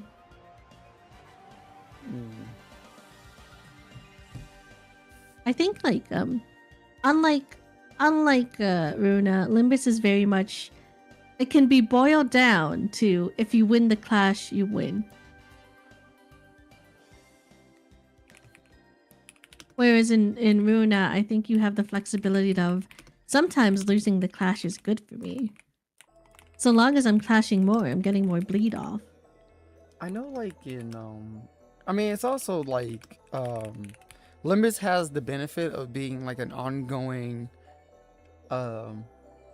app game, so they can do updates, they can do all types of shit, they can make things better over time. While you said Runa was a kind of, it was just like it wasn't really doing that. It was just chapters like being put out like every few months or whatever. Yeah, because it started in early access, and then it's like you'd get up to here, and then you get up to here. So it's like, in a way, there was kind of updates, but now it is pretty much finished. Yeah. It's kind of just a complete game story type of. It's like it's a game, so it's not like a game they can just do constantly updates on and shit. And if they did want to change anything, they did have a chance when it was being released on the Nintendo Switch, but they did not change anything other than adding Japanese voice acting. They're like, yeah, fuck it, it works. I don't blame them. The Japanese voice acting is pretty good.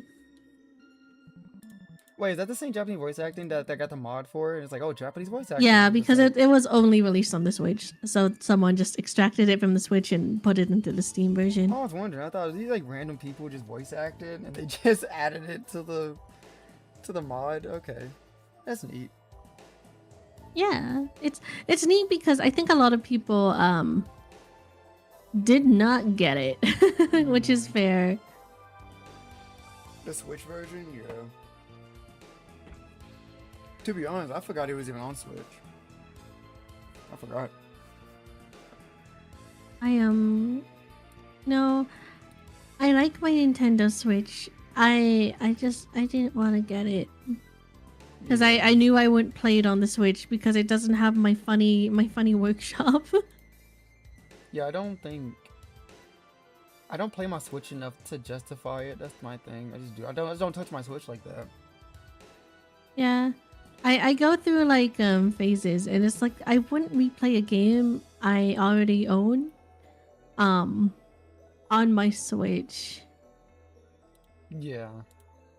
I'm just not a I would play a new game, and even then I think Tomodachi Life gave me a month if I'm being super generous. You know what? Let me open Tomodachi Life right now. Let's see what's going on. That shit gave me 2 weeks. Barely. Everyone's probably divorced over on my divorce island where everyone has divorce. Okay, so let me I wrote down the karmic consequences, right? Hmm? You can get up to 9. I think you already wrote it, get up to 9, okay. So the 1 to 3. So these are all the same 1 to 3. For every karmic consequence, you suffer a -1 penalty to your AC up to the maximum of 3. So pretty much when you hit 3, it stops at -3 AC. Oh, okay. 4 through 6, you have disadvantage on attack rolls and saving throws. 7 through 8, you had vulnerabilities to bludgeoning, piercing, and slashing damage. Now here's the really mean one. A CR3 proxy appears in a space that the DM's choice within 30 feet of you and it attacks only you. The proxy fights until you die or you drop to 0 hit points. Or until it drops to 0 hit points. I think that's really funny.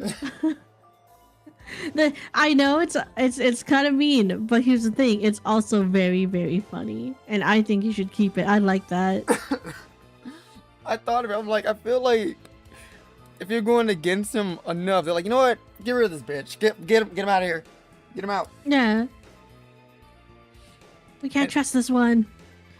Because I did CR3 because I looked into it. I'm like, okay, at level 3, a CR3 creature is deadly. You can fucking die this guy. And like, and then I'm also like, even if you're a higher level, CR3, I'm assuming the hit points are like around like 50-ish. They're in that range.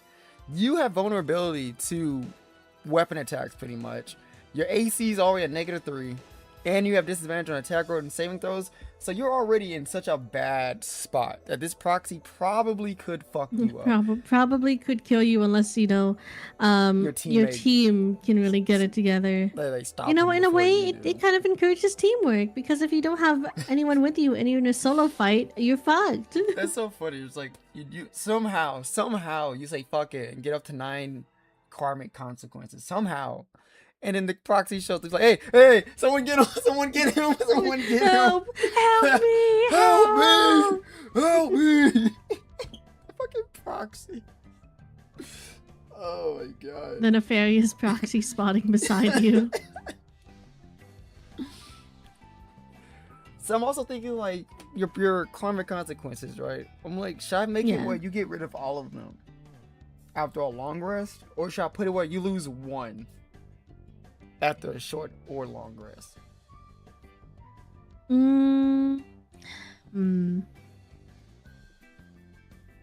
I would say if you are not doing out of combat prescripts, maybe just like lose like 1 or 2. Because how else can you get rid of them? I mean, what I just put was like after you take a long rest, they all go away. But I'm like, okay. But I'm thinking like, should I make it where, you know, you have to make it goes away after a short or long rest. Like you lose 1 each short or long rest. So they feel more consequential, I guess. But I don't know if that's. It's like I don't know if that's like really mean to do. I don't know if that's too much for people. Well, like here's the thing. That would mean a maximum of 3 could be lost per day, which means this person would be, let's say at their worst, they're like 9. That would mean that it's 3 days until they're fully back to normal, right? And I think that's a little too much because it's like it's basically a second form of exhaustion. Yeah. Except unlike exhaustion, this can't be like relieved by any other means. Okay.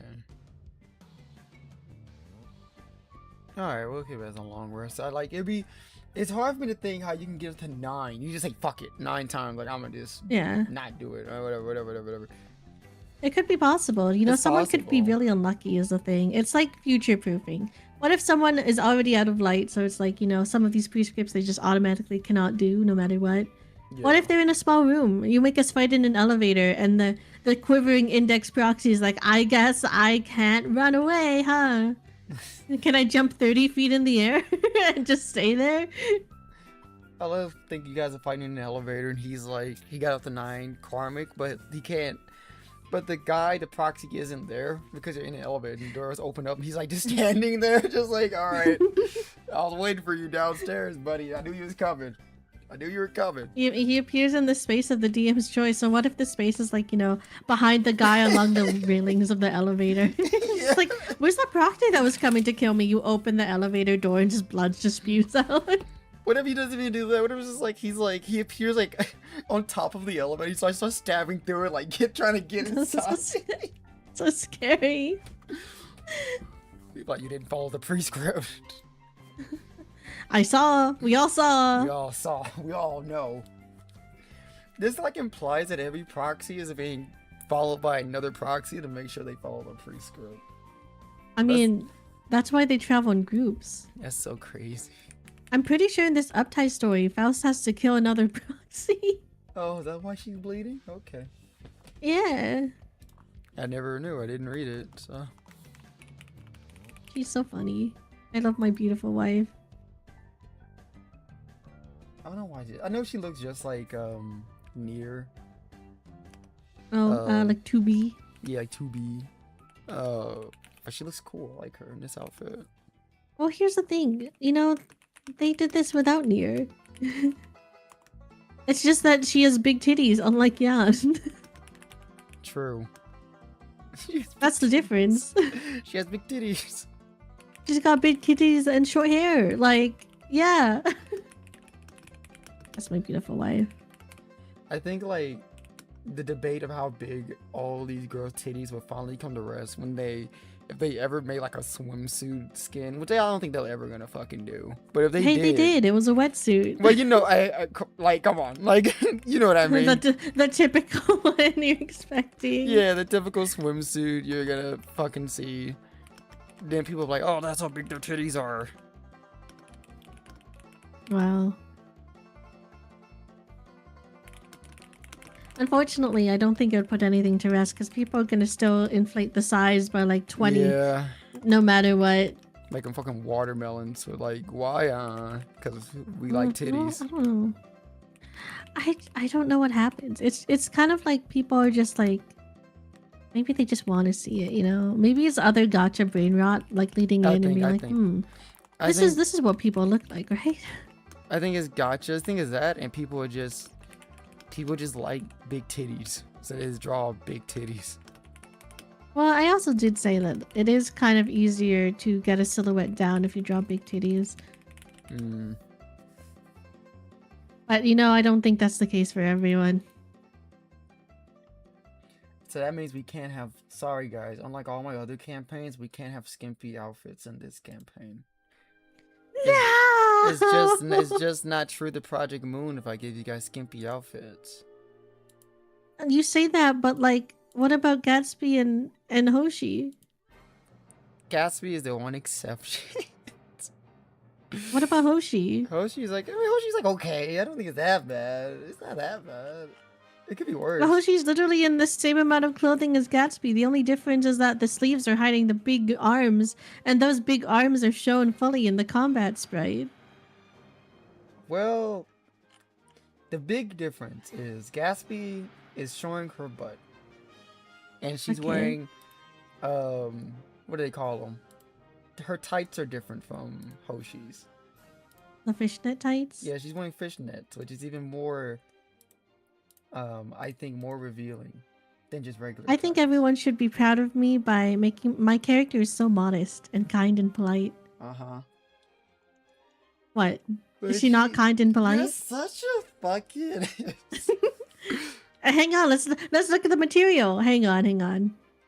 I know what she originally looked like. I mean, even her OG outfit wasn't that bad. Yeah, because she's kind and polite. She's not. So I'm lying. She's modern. She's well dressed. Look at her. She's fully clothed tip to toe. Don't look at the thigh slits. That's not for you. Yeah. What about that? Don't think about the implication that because there are no panty lines, she's not wearing any. She has fucking thigh slips, bro. You know what? Yeah. Okay, how about we put this to rest? Let's put this straight to rest. How about you go in Discord? Everyone, join our Discord if you want to see this artwork. It's really good, guys. Join the Discord. I'll put Discord link right here if you want to see some Ari art. Post the Ari art, which she has like all the ribbons. Yeah. Why are you putting me on the spot? I was gonna post one Ari fan art weekly, so people are not like, oh, it's next week. What do you mean it's next week? It is. You posted the last one last Saturday. It's not the same week anymore. It's a different week. This hasn't been a full week. Well, I mean, What are you it's, but talking about? it's a Because different week. you though. know It's a it's different week. like gonna be a little countdown until the sessions come back. You know, why are you like, if she's so modest, why are you like don't want to post it? Well, because it'd have to go in not safe for work fan art. I thought it was modest though, buddy. It is. She's wearing all her clothes, and it's pretty modest still. But you know, it's kind of like, you know, that trend that's been going on lately, where it's like, I was told this was not safe for, or I was told this was safe for work, so I opened it up, and my boss immediately fired me on the spot. So you guys are hearing Yuzuki's a fucking liar. I never post anything in not safe for work. You're such a. Now you're definitely. Shut up. Now you're just talking bullshit. Now you're just fucking trolling. Over here fucking. Never. Fucking nonsense, bro. You posted more than I have in there. And people say, oh, Melty's a gooner. You're the fucking gooner. Yeah, hey, hang on. We can both be gooners. Fuck you. If I'm going down, you're coming with me. I'm just saying, you posted more than I have. Yeah, because you're getting official campaign art, and I have the I don't have to do that as often as you do. You have like 5 campaigns to manage. It's just me and my blorbos. Me and my fucking like fucking. And they're naked.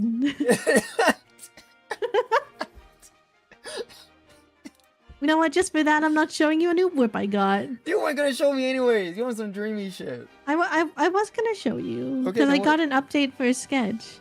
Show it. I want to see it. No, you don't. Admit you're a gooner now. I just said it. I literally just said I said that people consider me one. I said it. I technically said No, it. you didn't. You didn't say that I am one. You just said people consider me one. I think there's different.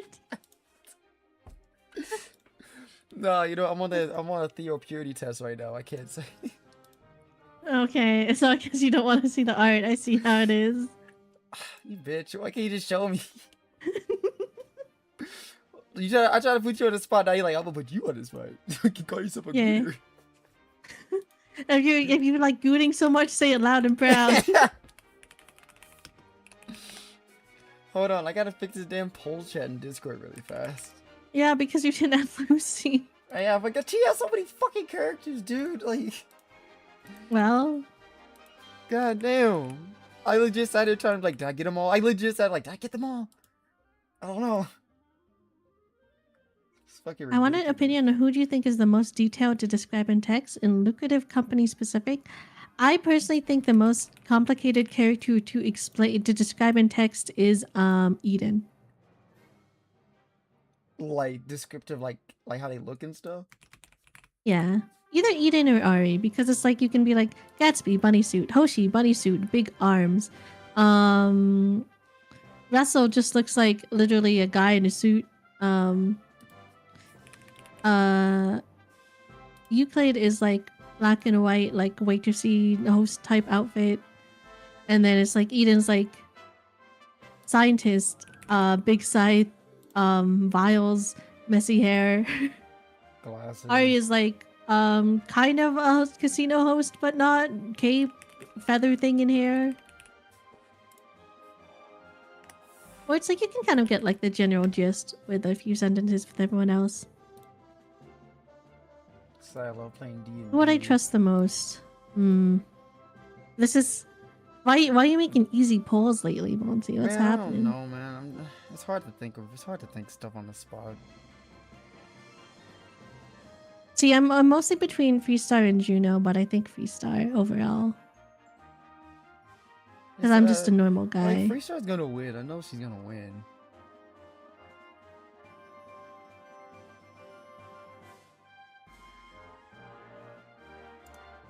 I don't know. I trust Lucy. Lucy's just... She hasn't done anything wrong. Or anything to make me go like, I don't trust this bitch.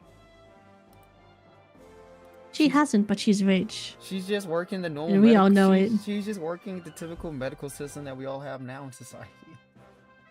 Hey, speak for yourself, American. Oh, sorry, Canadian. You're fucking free healthcare. I got an MRI today. Do you know how much that shit would have cost in the US? Like fucking damn near $1,000. Let's see. How much does an MRI cost brain scan US. It costs between 1.6 to 8.4K. Yeah, that's what I thought. Yeah. Shit ain't cheap. Crazy crossover between TTRPGs just dropped. What is it, Dreamy? That's a lot of money. Oh my god.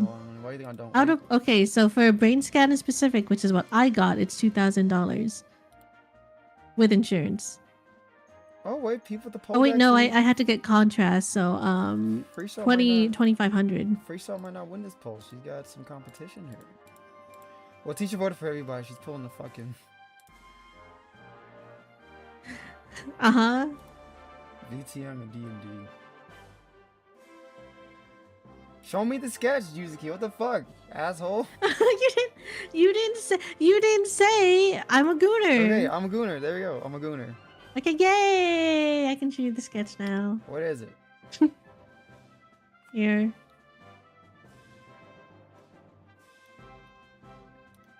Okay, and now I need you to answer a question once Oh you've my seen the God. sketch. If you were Arthur Pendragon, would you fold yes or no? Would you? Yes or no?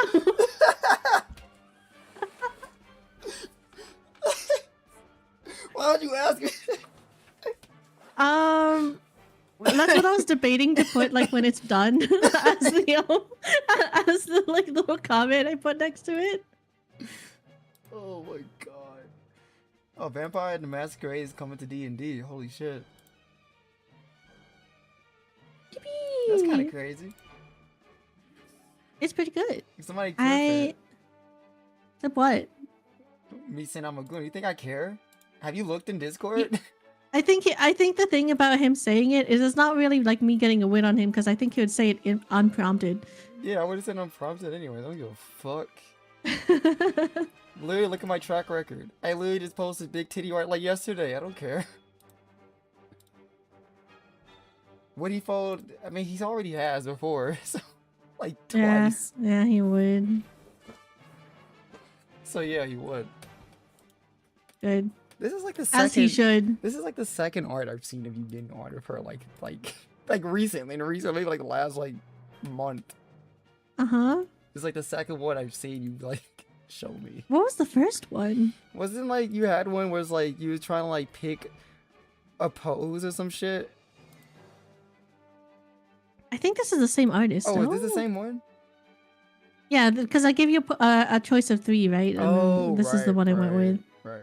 So it's the same one. It's just this actually has her details on it and isn't just a body. Isn't Arthur already like bent in half? True. This man folded like a pancake. Holy shit. I just like hearing it because I like bullying Arthur. He just sits there like, would you fold? He like, what, you stupid? Am I stupid? Why would I not? Yeah, what the fuck?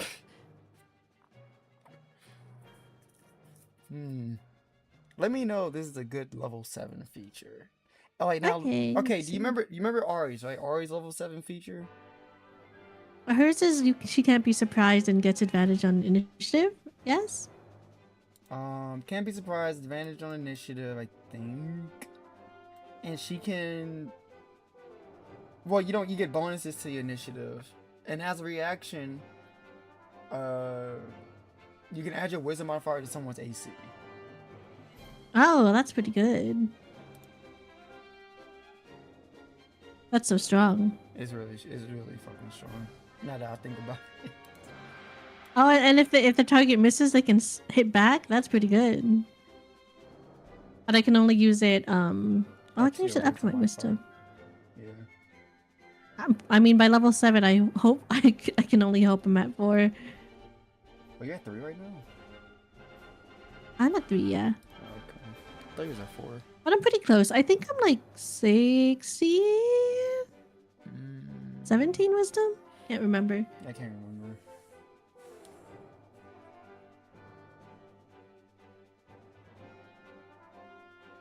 But sorry, I have to zoom in real fast. Yeah, I know. Yeah. Crusader's Mantle. Time for me to look up a spell.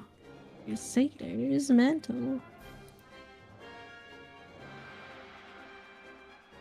Where'd you fall? He's already Okay. origami. True.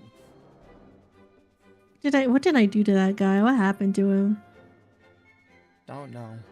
But you know. What do you mean you don't know? You were there too. Yeah, I was. This is pretty good.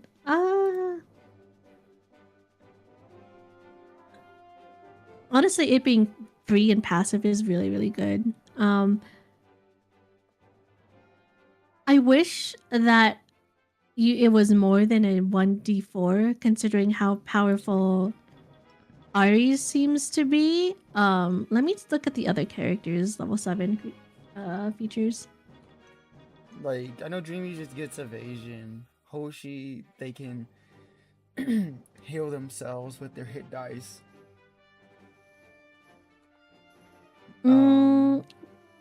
What about, because I would prefer if this is something that could grow with the character the same way, like, everyone else gets something that kind of grows with the character. What if it's a 1d4 plus proficiency or like their spellcasting modifier? Well, there is no spellcasting modifier for this subclass. Oh, well, their proficiency, I suppose. For what? For like the damage? Yeah, because like 1d4 is like a maximum of extra 4 damage, which by the time you're level 10 is not a make it break it scenario.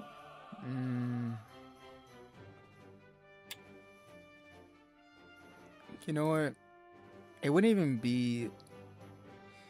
It wouldn't even be fucking Oh god, I'm trying to think. It wouldn't even be Crusader Mantle at that point, because you're pretty much changing the spell Yeah. if you were to change the damage. So Yeah, I might. Fuck. Maybe I'll make it. because I'm like, keeping everyone else's, and it just seems a little lackluster. That's what I was thinking too. I'm like, I think it's just not as good as like other. It's good that people's. it's party wide, I will say, but yeah, like 4 damage at level like even like 2 levels above already feels like it's nothing. Yeah, it's kind of like whatever.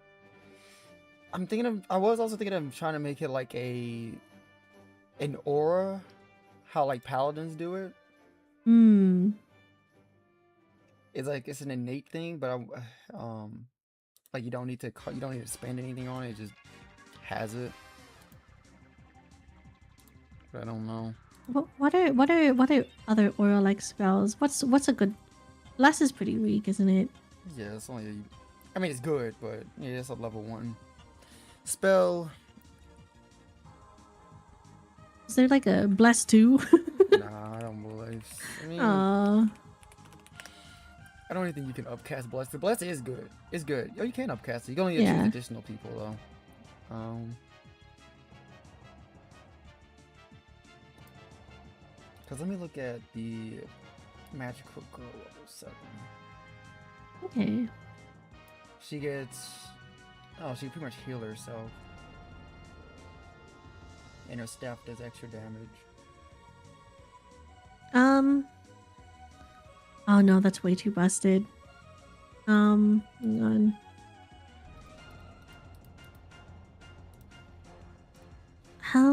What level is this one? Oh my god. D&D Beyond is loading at the speed of nothing. I hate D&D Beyond. Okay, what about... This is again up to you. What if it's Spirit Guardians? Oh, jeez. Because the half movement will always be useful.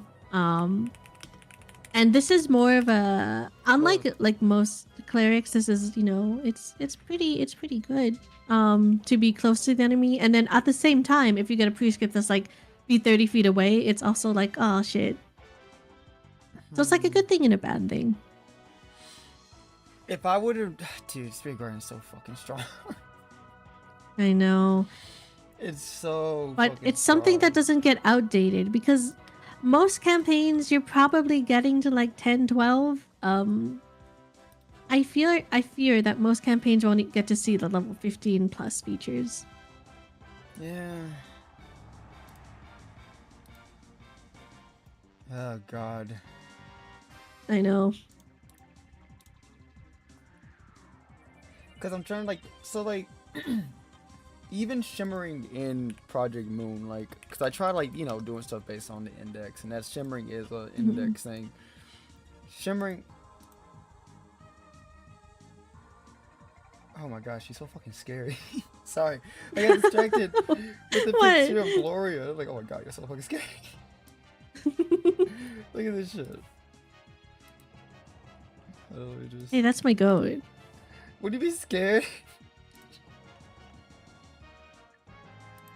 I think Gloria is also like 6 or 7 feet tall. No, way taller Yeah. compared she's to the tall. sprite. So she's probably like 8 feet tall, and she's just looking down at you. Oh. And then she giggles in like this very cutesy voice.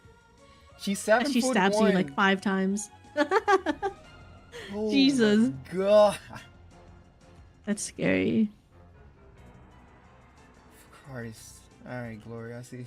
I didn't recognize your game. Gloria's cool. Just don't be on the other side of her. Even our fucking teammates, one guy, he's Esther, he's 6'4". And Yeah, what's the index tall? is 6'9". Who the fuck is 6'9"? Well- Jesus Christ. My god. Well, how tall is Yan? Yan didn't seem He's that short. tall. I know he's short.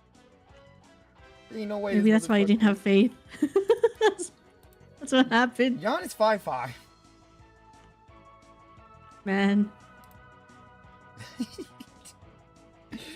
Dude, he's getting fucked on this height alone. He's getting mocked.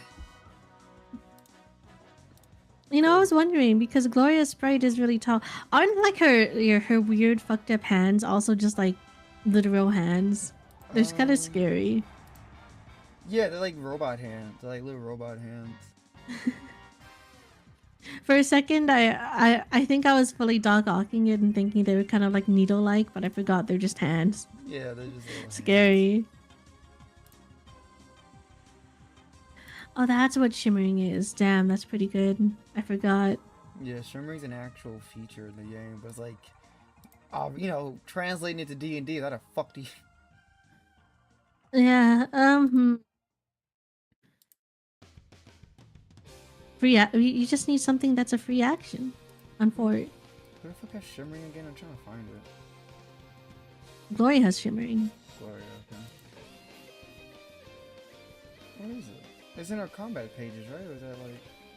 It's a no, it's a passive. Oh, okay. There it is. I'm pretty sure Hubert and what's his fucking face have it too. Yeah, I was looking at the combat pages. So it was in the right spot. Yeah, it's just dump everything new you have has a cost of 0.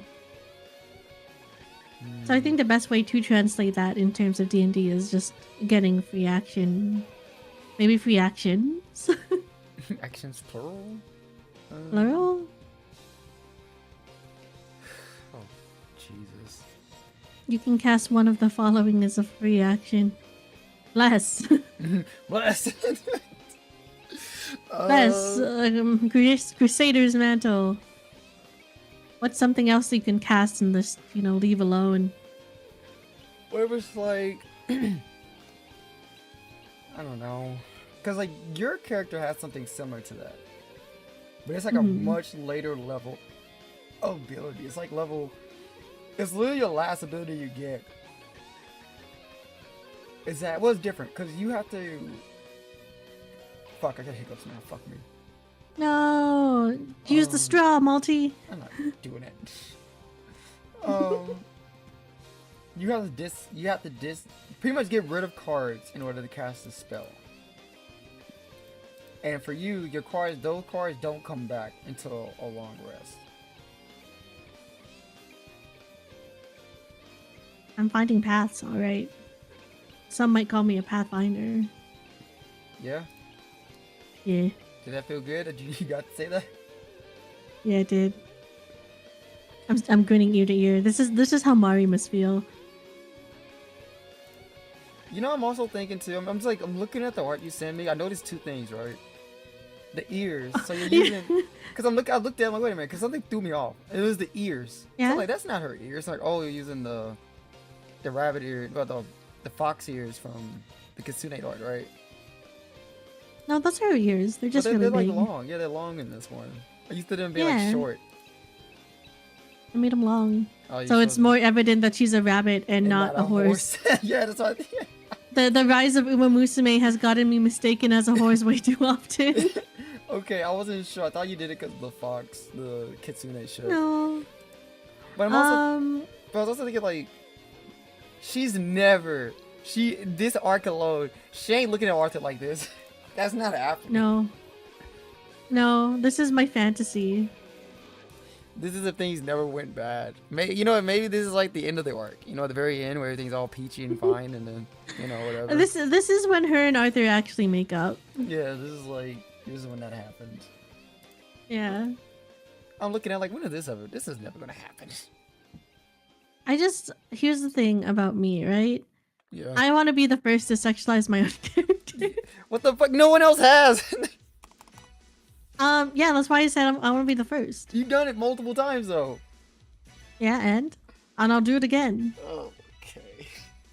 Here's a second important part of me, that I don't know is clear. I love women, Yeah. and thus I'm quicker to sexualize a woman.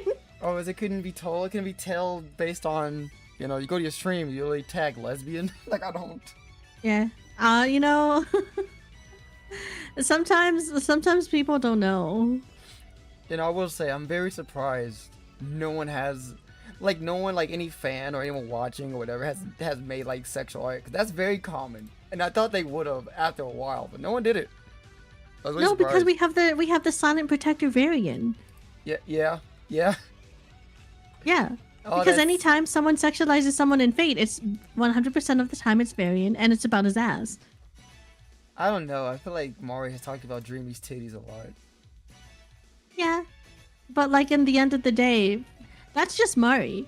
Usually what people talk about is variant's badass. Everyone in XP is too. And I think that's how it should guess. be. I guess so. Maybe people in XP just don't want to step on people's toes. You know what I mean? They're like, I don't want to do it. Maybe I think it's also a strange layer when it's in a way we are kind of playing our own VTubers. I know it's at this point it's mostly just appearance because there's a lot of differential between the players' personalities and the personalities of the character, and even design differences now that we're looking very different than when we first started. But at the same time, there's still the layer of this is essentially an XP of someone. Mari has sexualized Dreamy so much, you just can't stop talking about him. I've gotten sexy fan art not from ZXP and they never share it. You just got this. You know what, Dreamy? God forbid, knock on wood, it never happens. But if something were to happen to you, Ben's just gonna have this horde of art, and he's just gonna one day he's gonna post it all, being like, "This is all the art Dreamy did," and it's gonna be 20 pieces of Dreamy art, just boo, boo, boo, boo, boo, down, down, down, down, down, down, down. Fucking crazy. Hire an artist for a day. Look, you've tried, but I feel awkward about it. See, that's what I mean. It's hard because it's oh, this is Yuzuki D&D. I think there's a layer of weirdness that is really hard to escape compared to I think it's a lot easier when it's people. I think people do tend to sexualize Juno a little bit because it's oh my god, it's the hot goth girl. And people seem way more comfortable doing that compared to being oh my god, it's Freestar, because it's also Freestar is also Freestar, no? I think also is that I think people would feel okay, people only will be okay doing it if the people playing were also openly being I don't care. But I think a lot of people we have here are either they aren't or they just have not said it, or they're eh. So people I'm not gonna do it because the person hasn't really gave me a permission to do it, I mean, I give permission. he's I mean, if you want to go ahead. Look at me. I'm a gooter, like Malty. I feel like everyone should know we don't care. I think people don't care for the most part. I think I know one thing Tisha's she's I don't care about people getting sexy art. I don't care about getting sexy art. I just want to see my character getting railed by some rando. That's weird. Like that's when she's like, that's Yeah. weird to me. I don't want like some random person just railing Juno. That's where I'm just like, listen, my character has a love interest, so just remember, if you think Yuzuki is looking at you with those bedroom eyes, and it's Arthur Pendragon. It's not you. It's not you. It's your wonderful, beautiful wife, Arthur Pendragon. It's always Arthur. Yeah, literally. Who else is she gonna look at like that? Pyrrha? I don't think so. He's fucking dead. Can you imagine someone got art Yuzuki, and it's like Uh-huh. you don't see the guy's body. You see the guy's body. You don't see his face, but you see his red hair, like orange hair, and they're like, oh, this is like in the It's past. just... Well, here's the weird thing about that is that they were both underage. Yeah, I know. That's also really weird. That's really weird. Like, I know it's like, you know, technically she was probably like 80 in fairy years, but that's essentially being underage, is like, Because you're an adult. in regular people years. Yeah, because fairy years, you're an adult at 100. So anything past that, anything before that, you get a little skeevy there, Yeah, buddy. that's where it's just like, oh. And then, you know, I don't know if we've ever confirmed that her and Pyrrha got that far. I think they kissed. So I think if we did confirm it, it's extra weird. Yeah, I don't think we've considering openly- the circumstances of that relationship. I don't think I've even written it down. I'm like, yeah, they fucked. I never wrote that. Yeah. Well, I don't think so either, because like I remember you asked me once if like Yuzu would have done it, and I was just like, I don't think so, because she would have been pretty young. Yeah. I don't think they've gotten that far. I think it was just romantic. But that's about Yeah. it. Why did you make him gross, Malty? I don't think Malty realized. I didn't realize it until it was too late. And I was Like oh. room lure. I was like, oh fuck, wait a minute. This is weird. Well, you know, it works out for Varian. You know, maybe Because now if he has salty feelings about his brother, it's like one extra thing to add to the list. And he groomed Yuzuki. you know, maybe like that's where Varian's like he saw it and he's like, I'll never be like him. I'm not a groomer. I'll never have fucking weirdo allegations like him. It's like they were probably like sitting together, like he was like, yay, I love my brother and like basically like my sister. And then like he walks away for a little bit, he sees them kiss, he's like, what the fuck, what the fuck, what the fuck? What's going on?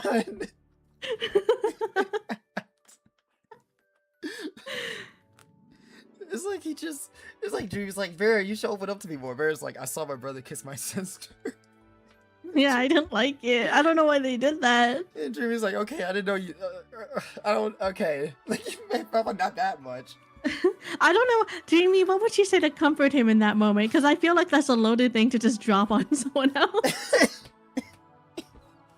Yeah, what would Dreamy say to Vera? And Vera went to her like, yeah, I saw my brother kiss my sister, and it deeply traumatized me. Yeah.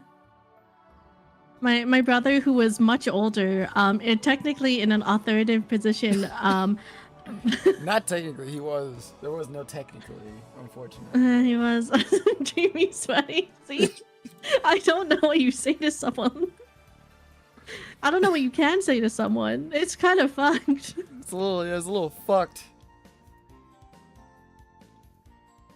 There, Varian. That is weird. You just go like, your brother was a terrible person. And that's when Varian can finally break out the true. Yuzuki doesn't view it as terrible, but I knew what was going on and I didn't like it. And then Dream like, does Yuzuki know does Yuzuki know like you felt really uncomfortable about it? And he's like, I don't think so. No, I hid it from her. She seems so happy. I didn't want to say anything, you know. Yuzuki does need to be pulled away at some point and be like, did you know you were groomed? Yuzuki's like, what is that? What do you mean? Like a dog? No, he loved me, I think. Right? And then looks towards Varian for confirmation. Farron's like, he did love you, but in the wrong way. Oh. Arthur, was I groomed? As someone who was Looks groomed, at you him. can tell me yes or no. Was I groomed, Arthur? I'm like, yes.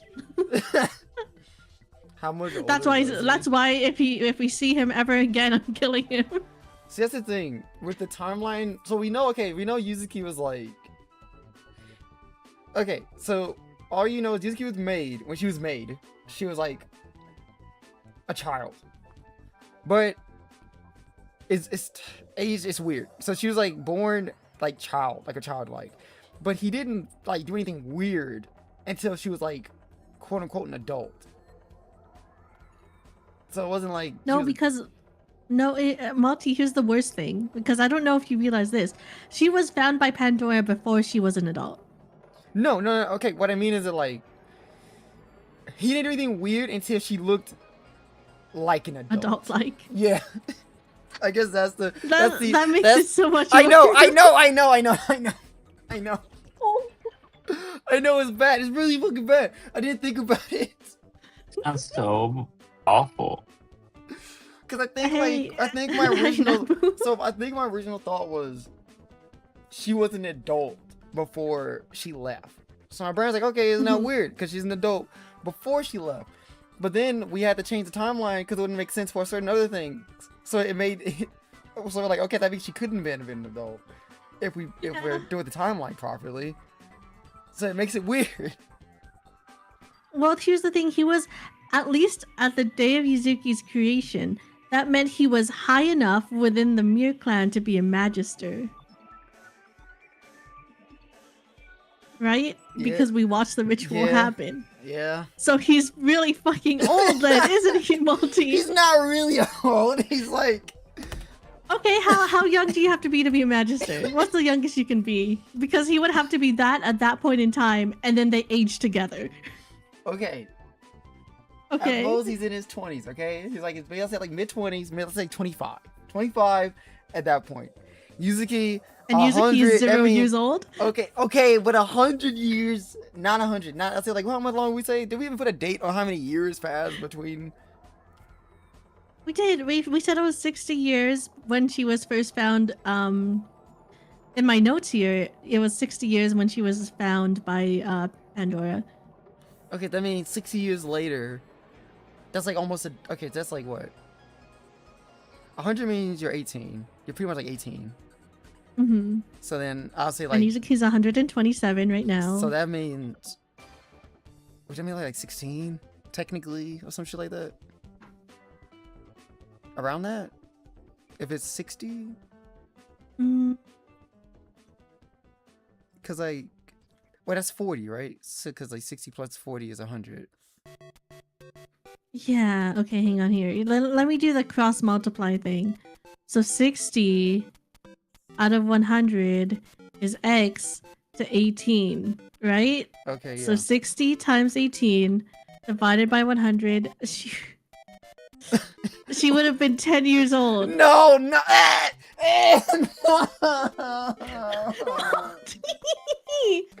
No, dude. Oh my god. Dude, that's so... Man. Man.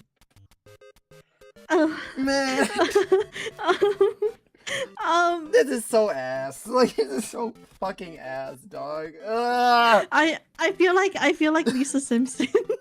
Sir, me looking at the number on the calculator, I'm Lisa Simpson staring down at the dinner table, dude. It's so bad.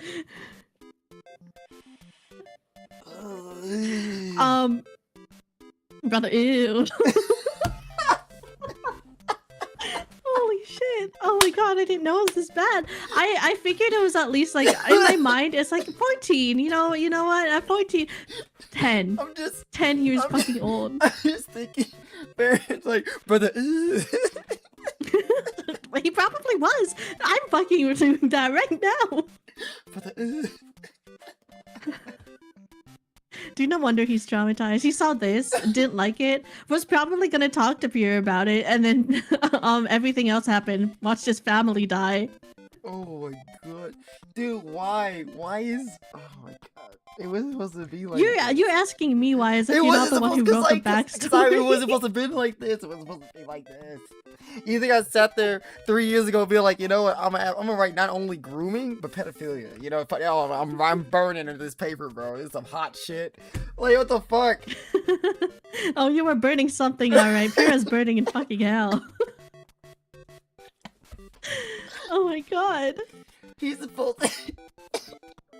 I wrote him like he's supposed to be like this nice dude who sacrificed himself to die. But now I'm like, no, he deserves to die. You deserve to die. He was not only a groomer, but also a pedophile. Everything that happened to him. Maybe Okay, the you know what? Let me favor, frame this bro. in a different light. In what way would someone watching the birth of someone, unfortunately, I think the fact that he's there for her birth makes it super ultra weird. There's no possible way to recover from that, so I think he was kind of doomed from the get-go. Even if homunculi, you know, they do age more rapidly, the years amount is still the same. You know, and that's very difficult. You know, I feel like if she was at least 18, he wouldn't have been a pedophile. He would have just been a groomer.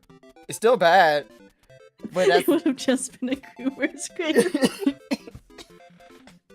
It's like, okay, here's the other math that we now have to do, because I'm morbidly curious. How old did you say Pyrrha was? Dude, don't do this to me.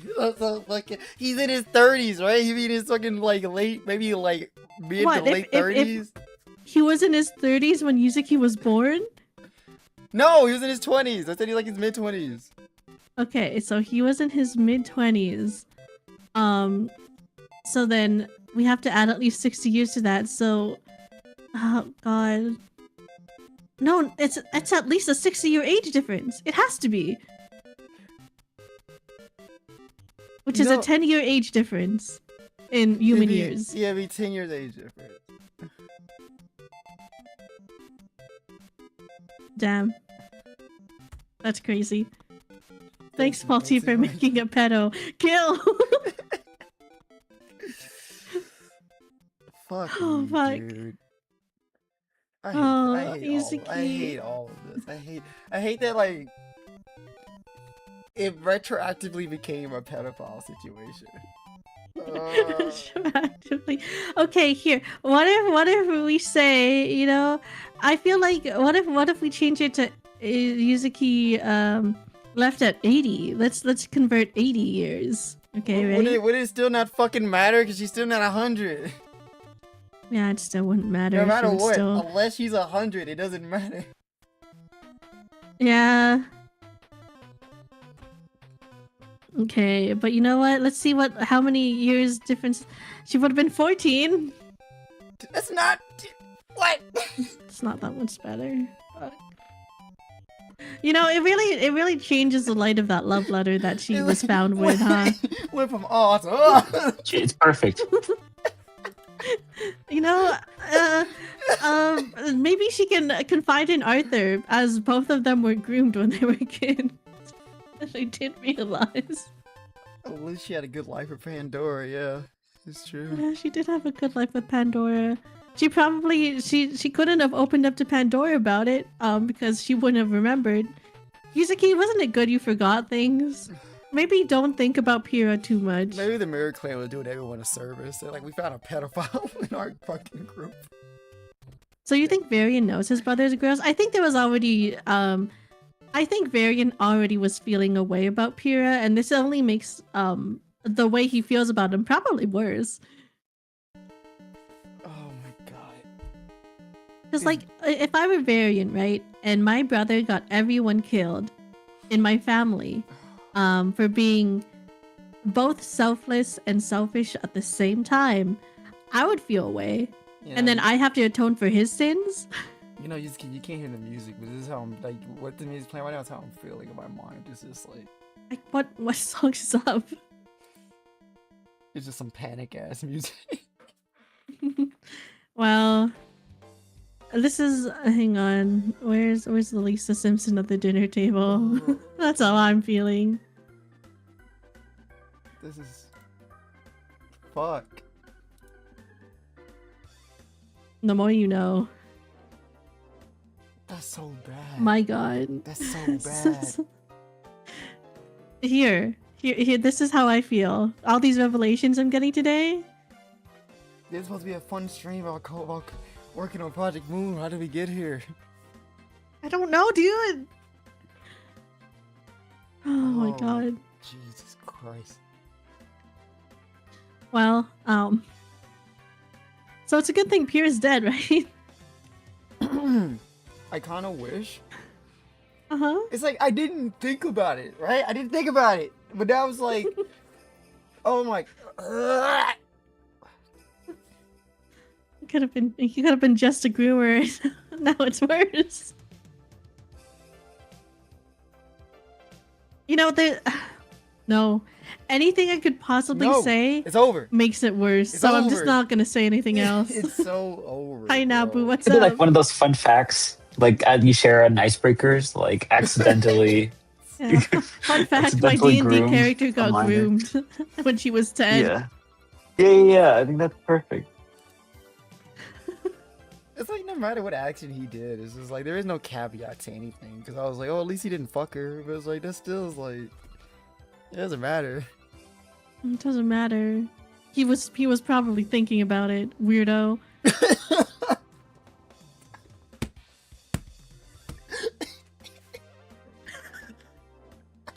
Yeah? I have a joke, but I can't say it on stream. Okay, Oh. type it. Okay. You know, I might be thinking of the same joke, so I because I was about don't- to say something, and then I was like, no, that's so much worse. That's so much fucking worse. Oh my god. We got the better, hotter brother with us, so it's fine. The one that is not as morally irreprehensible. I don't even want to type it. It's really bad. Then how am I supposed to know what the joke is? Here, I'll DM what I'm thinking to you, okay? alright, And then we can see if our thoughts align. Okay. We got here from 60 fan on campaign characters, I think. Yeah, that's how we got here. Somehow. I think we at least got the better brother with us. Yeah. Okay, I typed it to you. Oh no, I was thinking of something else. Okay, well type it to me. Oh, Because I think mine's pretty bad, but if you have something worse, I'm so curious. You sure did miss a doozy.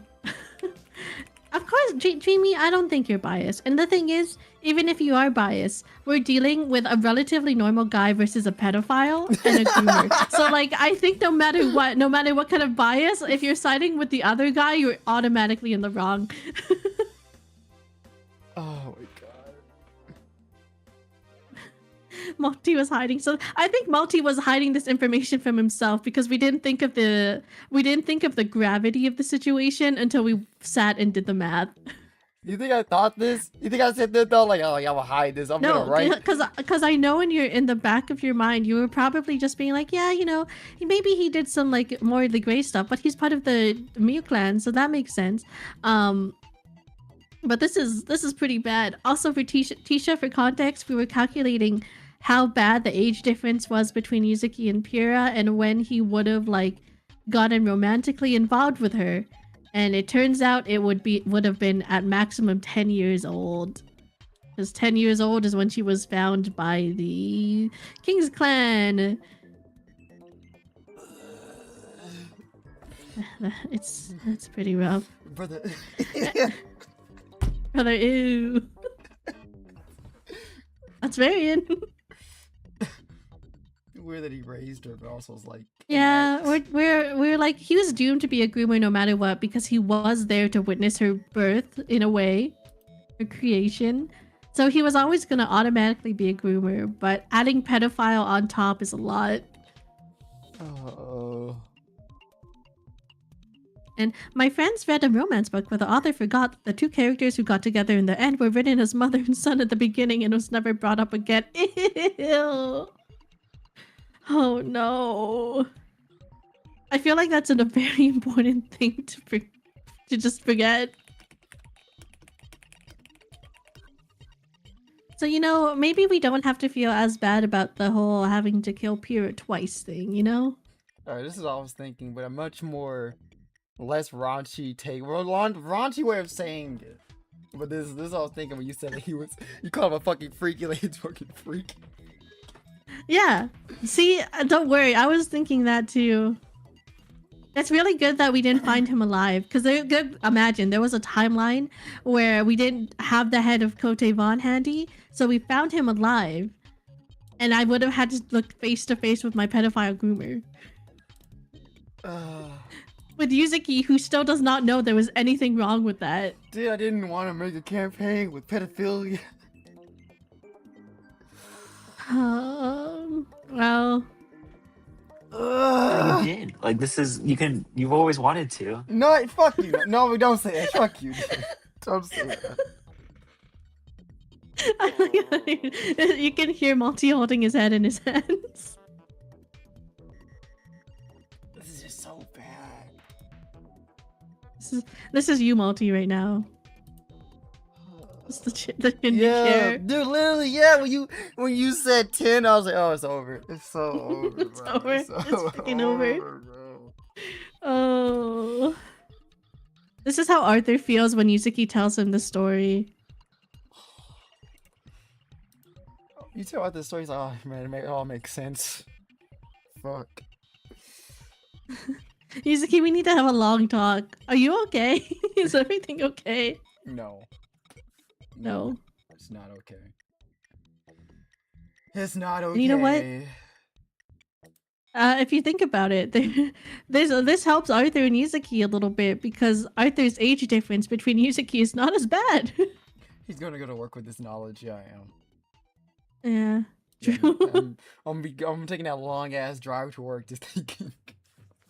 Yeah. The second you're at work, you're just like, damn, I wrote a pedophile. What happened? I didn't mean for this to happen, but I needed the timeline to work. How will your coworkers react to this? Who? They don't know it. They don't know about D&D. You should. This is the perfect time to tell them. No, it's not. Yeah, let them know. Did you know I wrote a pedophile? It was by mistake, but I did it. But I still did it. Wait, why are you leaving? Come back. Yeah, come back. Trust me, I'm a normal guy. It wasn't on You know, purpose. you should let Kote know the gravity of the character. I was he's thinking embodied. about this the entire time. I'm like, dude, Kote's like, bro, I'm good. I don't want to come back. My fucking head's on a pedophile's body. That's kind of weird. Yeah.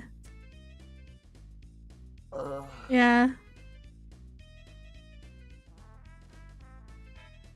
Oh god, the implications get so bad. We just don't tell them. We just don't tell them. Just don't tell them. Just don't tell them. I don't think there's a way of Here's the thing. I know Kote, and I think he would want to taunt Yuzuki a little bit about being in Pyrrha's body. You know, I think you could not tell him, but then just make like hinting remarks every now and then. Hinting remarks of Pyrrha, I remembered you when you were when I was 10 years old and you were in your 30s.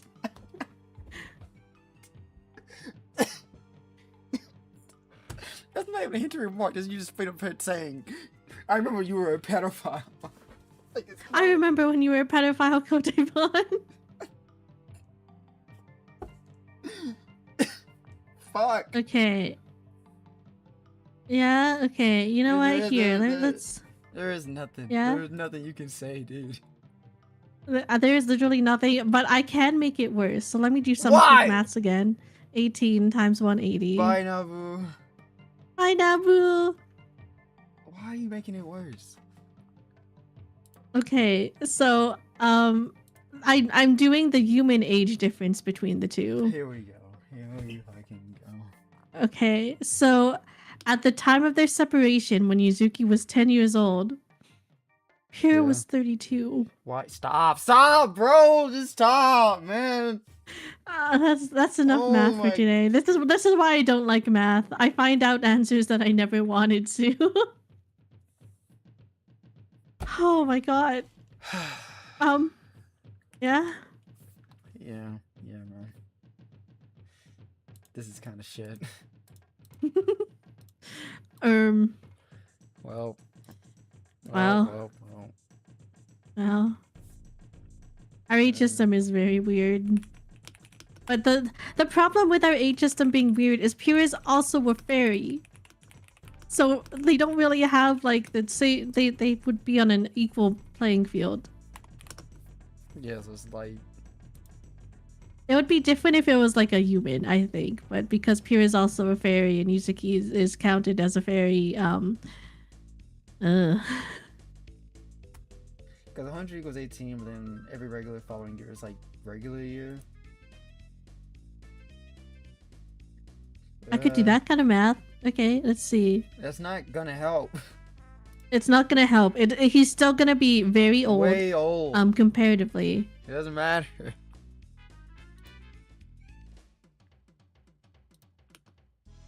Because he would technically he was already 120 like 3ish when Yuzuki was born. So then you add 60 years to that.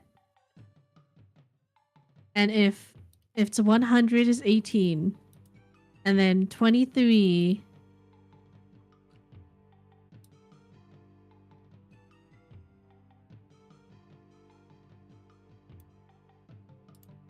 Oh god. I think we said we didn't put much thought in it and all we said was like you just add 100 to to the human year you'd want them to be and that's how old they are. Yeah, maybe things are fine and he's just a regular old groomer. Nah. Okay. It's over, dude, it's over. Okay, well. I just gave up. Fuck it. You were still in the stingy chair position. I'm just like, man. There's no recover. You can't recover from this, bro. It's like. Yeah, you sure can't.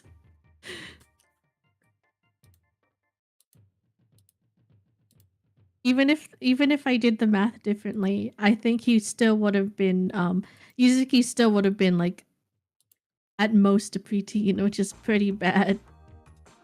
This campaign has incest, rumor, and pedophilia. Fuck. Hey, well, think of it this way. 2 of those belong to one character, so it's like Spider's George.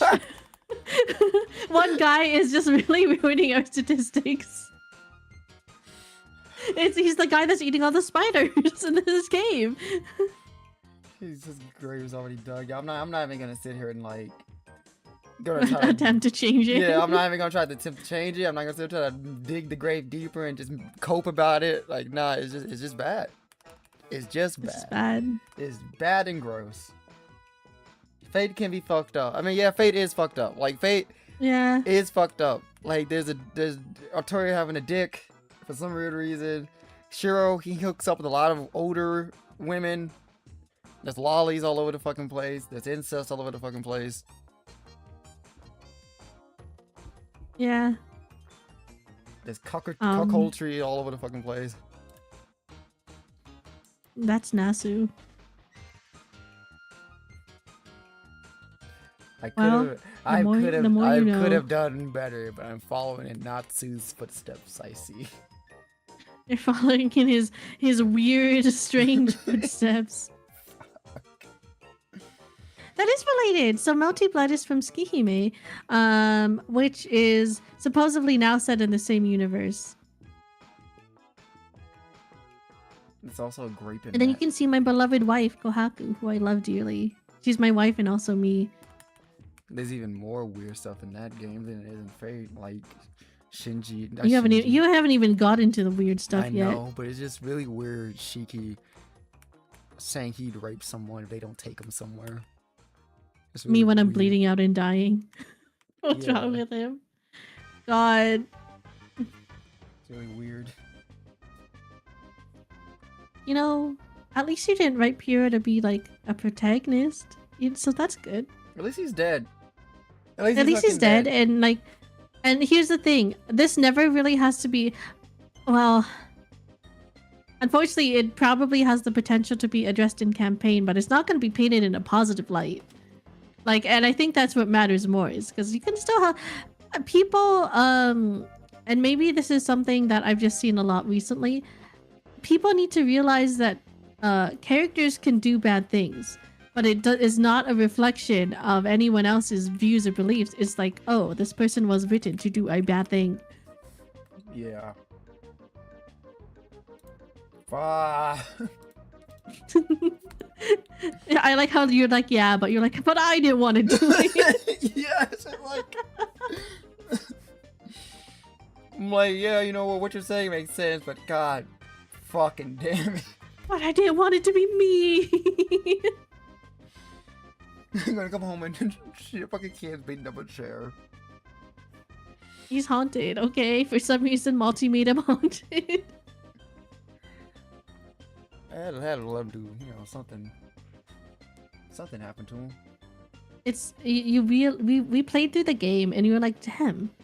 So having this power really fucks someone up. And then there's me sitting in the corner with all my Skahima knowledge, like, yes!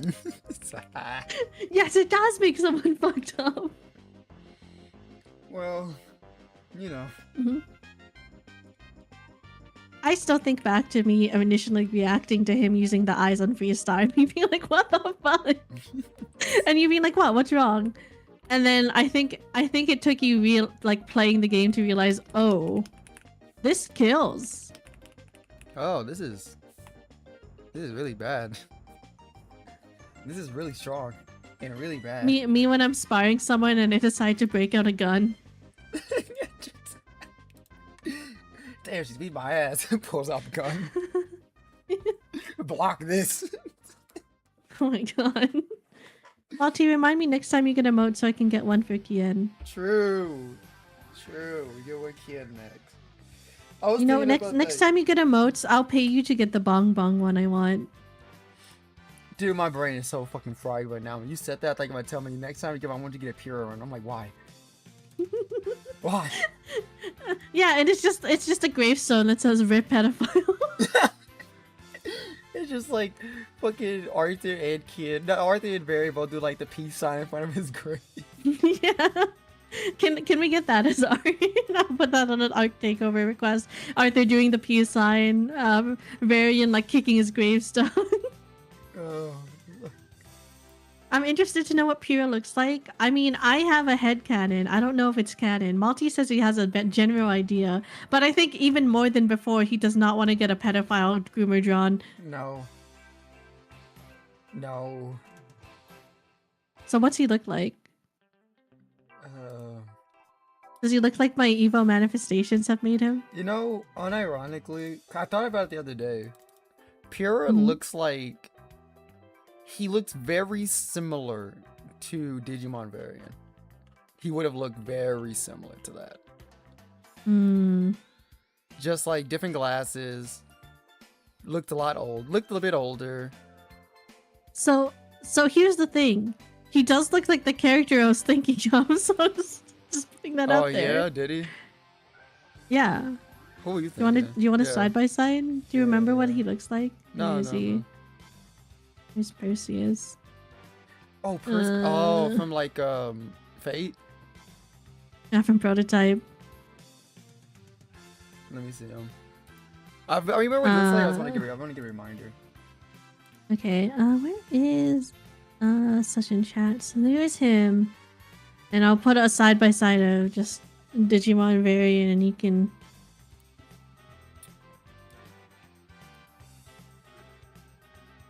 Just older. I wouldn't mind that. Yeah, hairstyle. just older. I wouldn't even mind that hair color. It's still in the range of like red. So even that hair color, yeah, even the hairstyle, I wouldn't mind. Just older with glasses. Twink. See, I personally think it would be really funny because he was going to be a rival love interest to Arthur. Oh well, shit. In Prototype. Well. And he's kind of like the potential man of all the Prototype characters because like he's already dead by the time the war starts. And like the master of him is already dead, and he just possesses the master's body. Oh, I see. Okay. Mm-hmm. Fuck. Sorry. Ah. Sorry. My brain just keeps going back.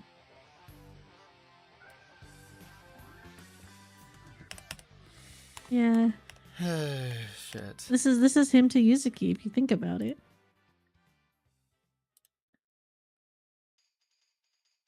I don't want to think Crazy about work. it. I don't want to think about him anymore. I don't want to see him.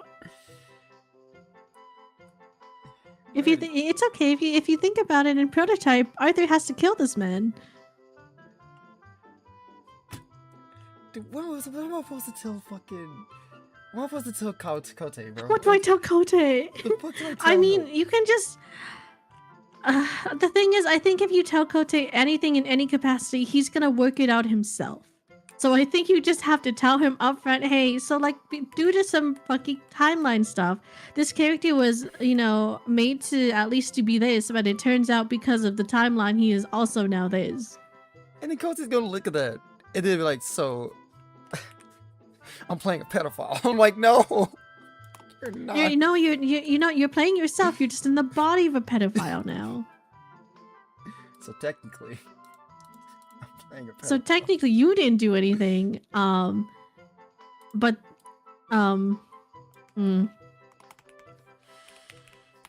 this body is yours now, so you can do whatever you want. I'm sad Varian is related to this girl's man. You know, Dreamy.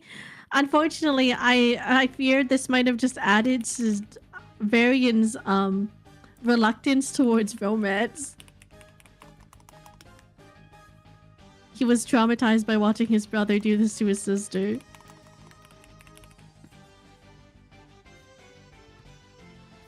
And... You know the Scott Pilgrim meme where it's like one? she was 17, Scott. Yeah. that's very interference. She was 10 years old. She was 10 years old. He's like, she was 10 years old. She didn't look 10. She was 10, dude. Like, what do you mean? She was 10. Don't say she didn't look 10. That's so bad. That's so bad. Me when I victim blamed the 10-year-old, dude. What the fuck?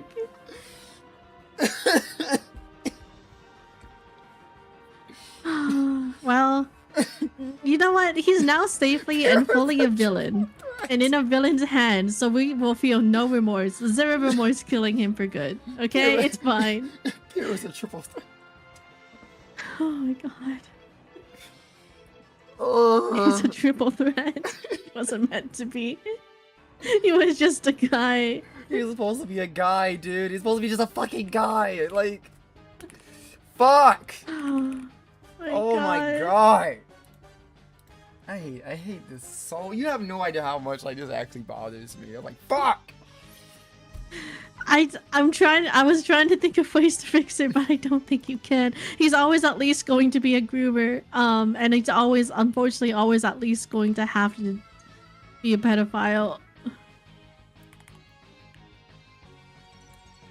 And you know what's worse is like, I don't think the girls know about the age difference.